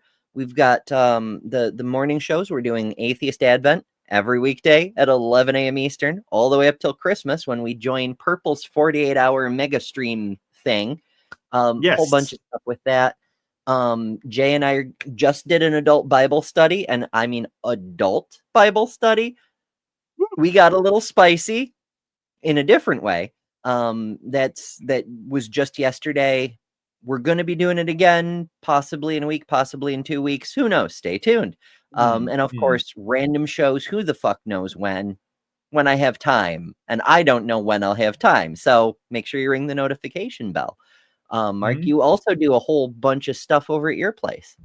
I sure do. Yeah, no, I've probably got aimbot coming up, which I might turn into a call-in show. I'm not 100% sure. I'd like to do that. I think for a call-in show, I might use Proofread, because that's just such a good name for a call-in true. show, like prove this prove it to exists, me. prove that exists. Yeah, Yeah. exactly. That's so good. So, I might do that. I'll have a think about it. But for the Cool. moment, it is aimbot, Am I Morally Bankrupt or Them? Basically looking up sort of different situations on Reddit and applying secular humanism or your own morality to it, because they do discuss with the audience and see who's in the right and who's in the wrong. It's quite a fun time. There's definitely a core group that absolutely loves it and will probably hate me if I change it, but it happens. It happens. The other thing I've got is peer pressured you for an entire year to get you doing it again. yeah. I mean, it got resurrected. Absolutely. The other thing I do is Fundamentalist Fails. That is on Thursday night Eastern time, or Friday morning my time in the Southern Hemisphere. And yes, it is a hemisphere. We do know this. We absolutely know this. So yeah, that's a lot of fun. Last time I was laughing at Donnie Badinsky, or Dodgy Donnie, who turned up in the chat, which was hilarious. So I got to lambast him while he was in the chat. It's like, yeah, Donnie, you're terrible. Yeah. But that's probably all I'm doing. I don't know what else I'm doing. Do we ever know what else we're even doing? No, not in the modern age. No.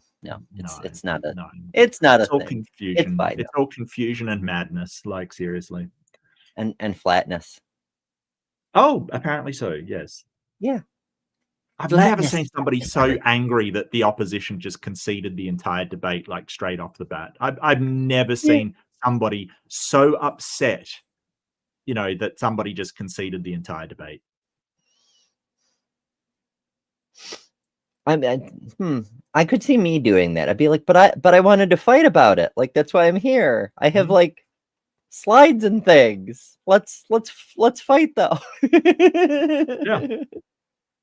I don't know. Oh well. Thank you all so much for joining. It's lovely to see you all. As I often say, I love doing live shows because you folks are here. We could pre-record these, but it's much more fun with y'all around. So if you're watching in the future, make sure you're subscribed. Join us in a future side chat. Love to see it. It's so great. It's so fun. And as always, remember, folks. Oh, I don't. We're on StreamYard today, so I don't have to bring up a special thing. It'll just play the video when I'm ready. So yeah. I'm on too many fucking systems and things. Goodness. All my links on betterthanever.com because I do a bunch of stuff. But as always, remember, you don't have to pretend your fictional shape of the earth is better than the other fictional shape of the earth with no reason to do so, because you are better than religion. Good night. Thanks to all our patrons and top-level members for November.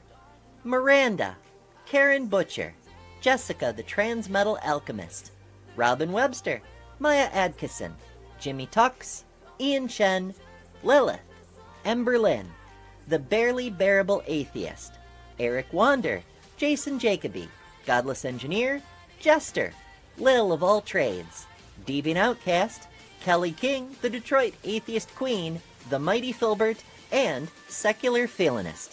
And you can add your name here next month by signing up at patreon.com/betterthanember, or by joining Emberships here on YouTube at the Cinder level, which also includes all the custom emojis, tons of member-exclusive content, member-only live streams, and a bunch of other stuff. I deeply appreciate all the supporters who keep this channel going. Thank you all so much. Because of you, we're building a wonderful community that I'm very proud of.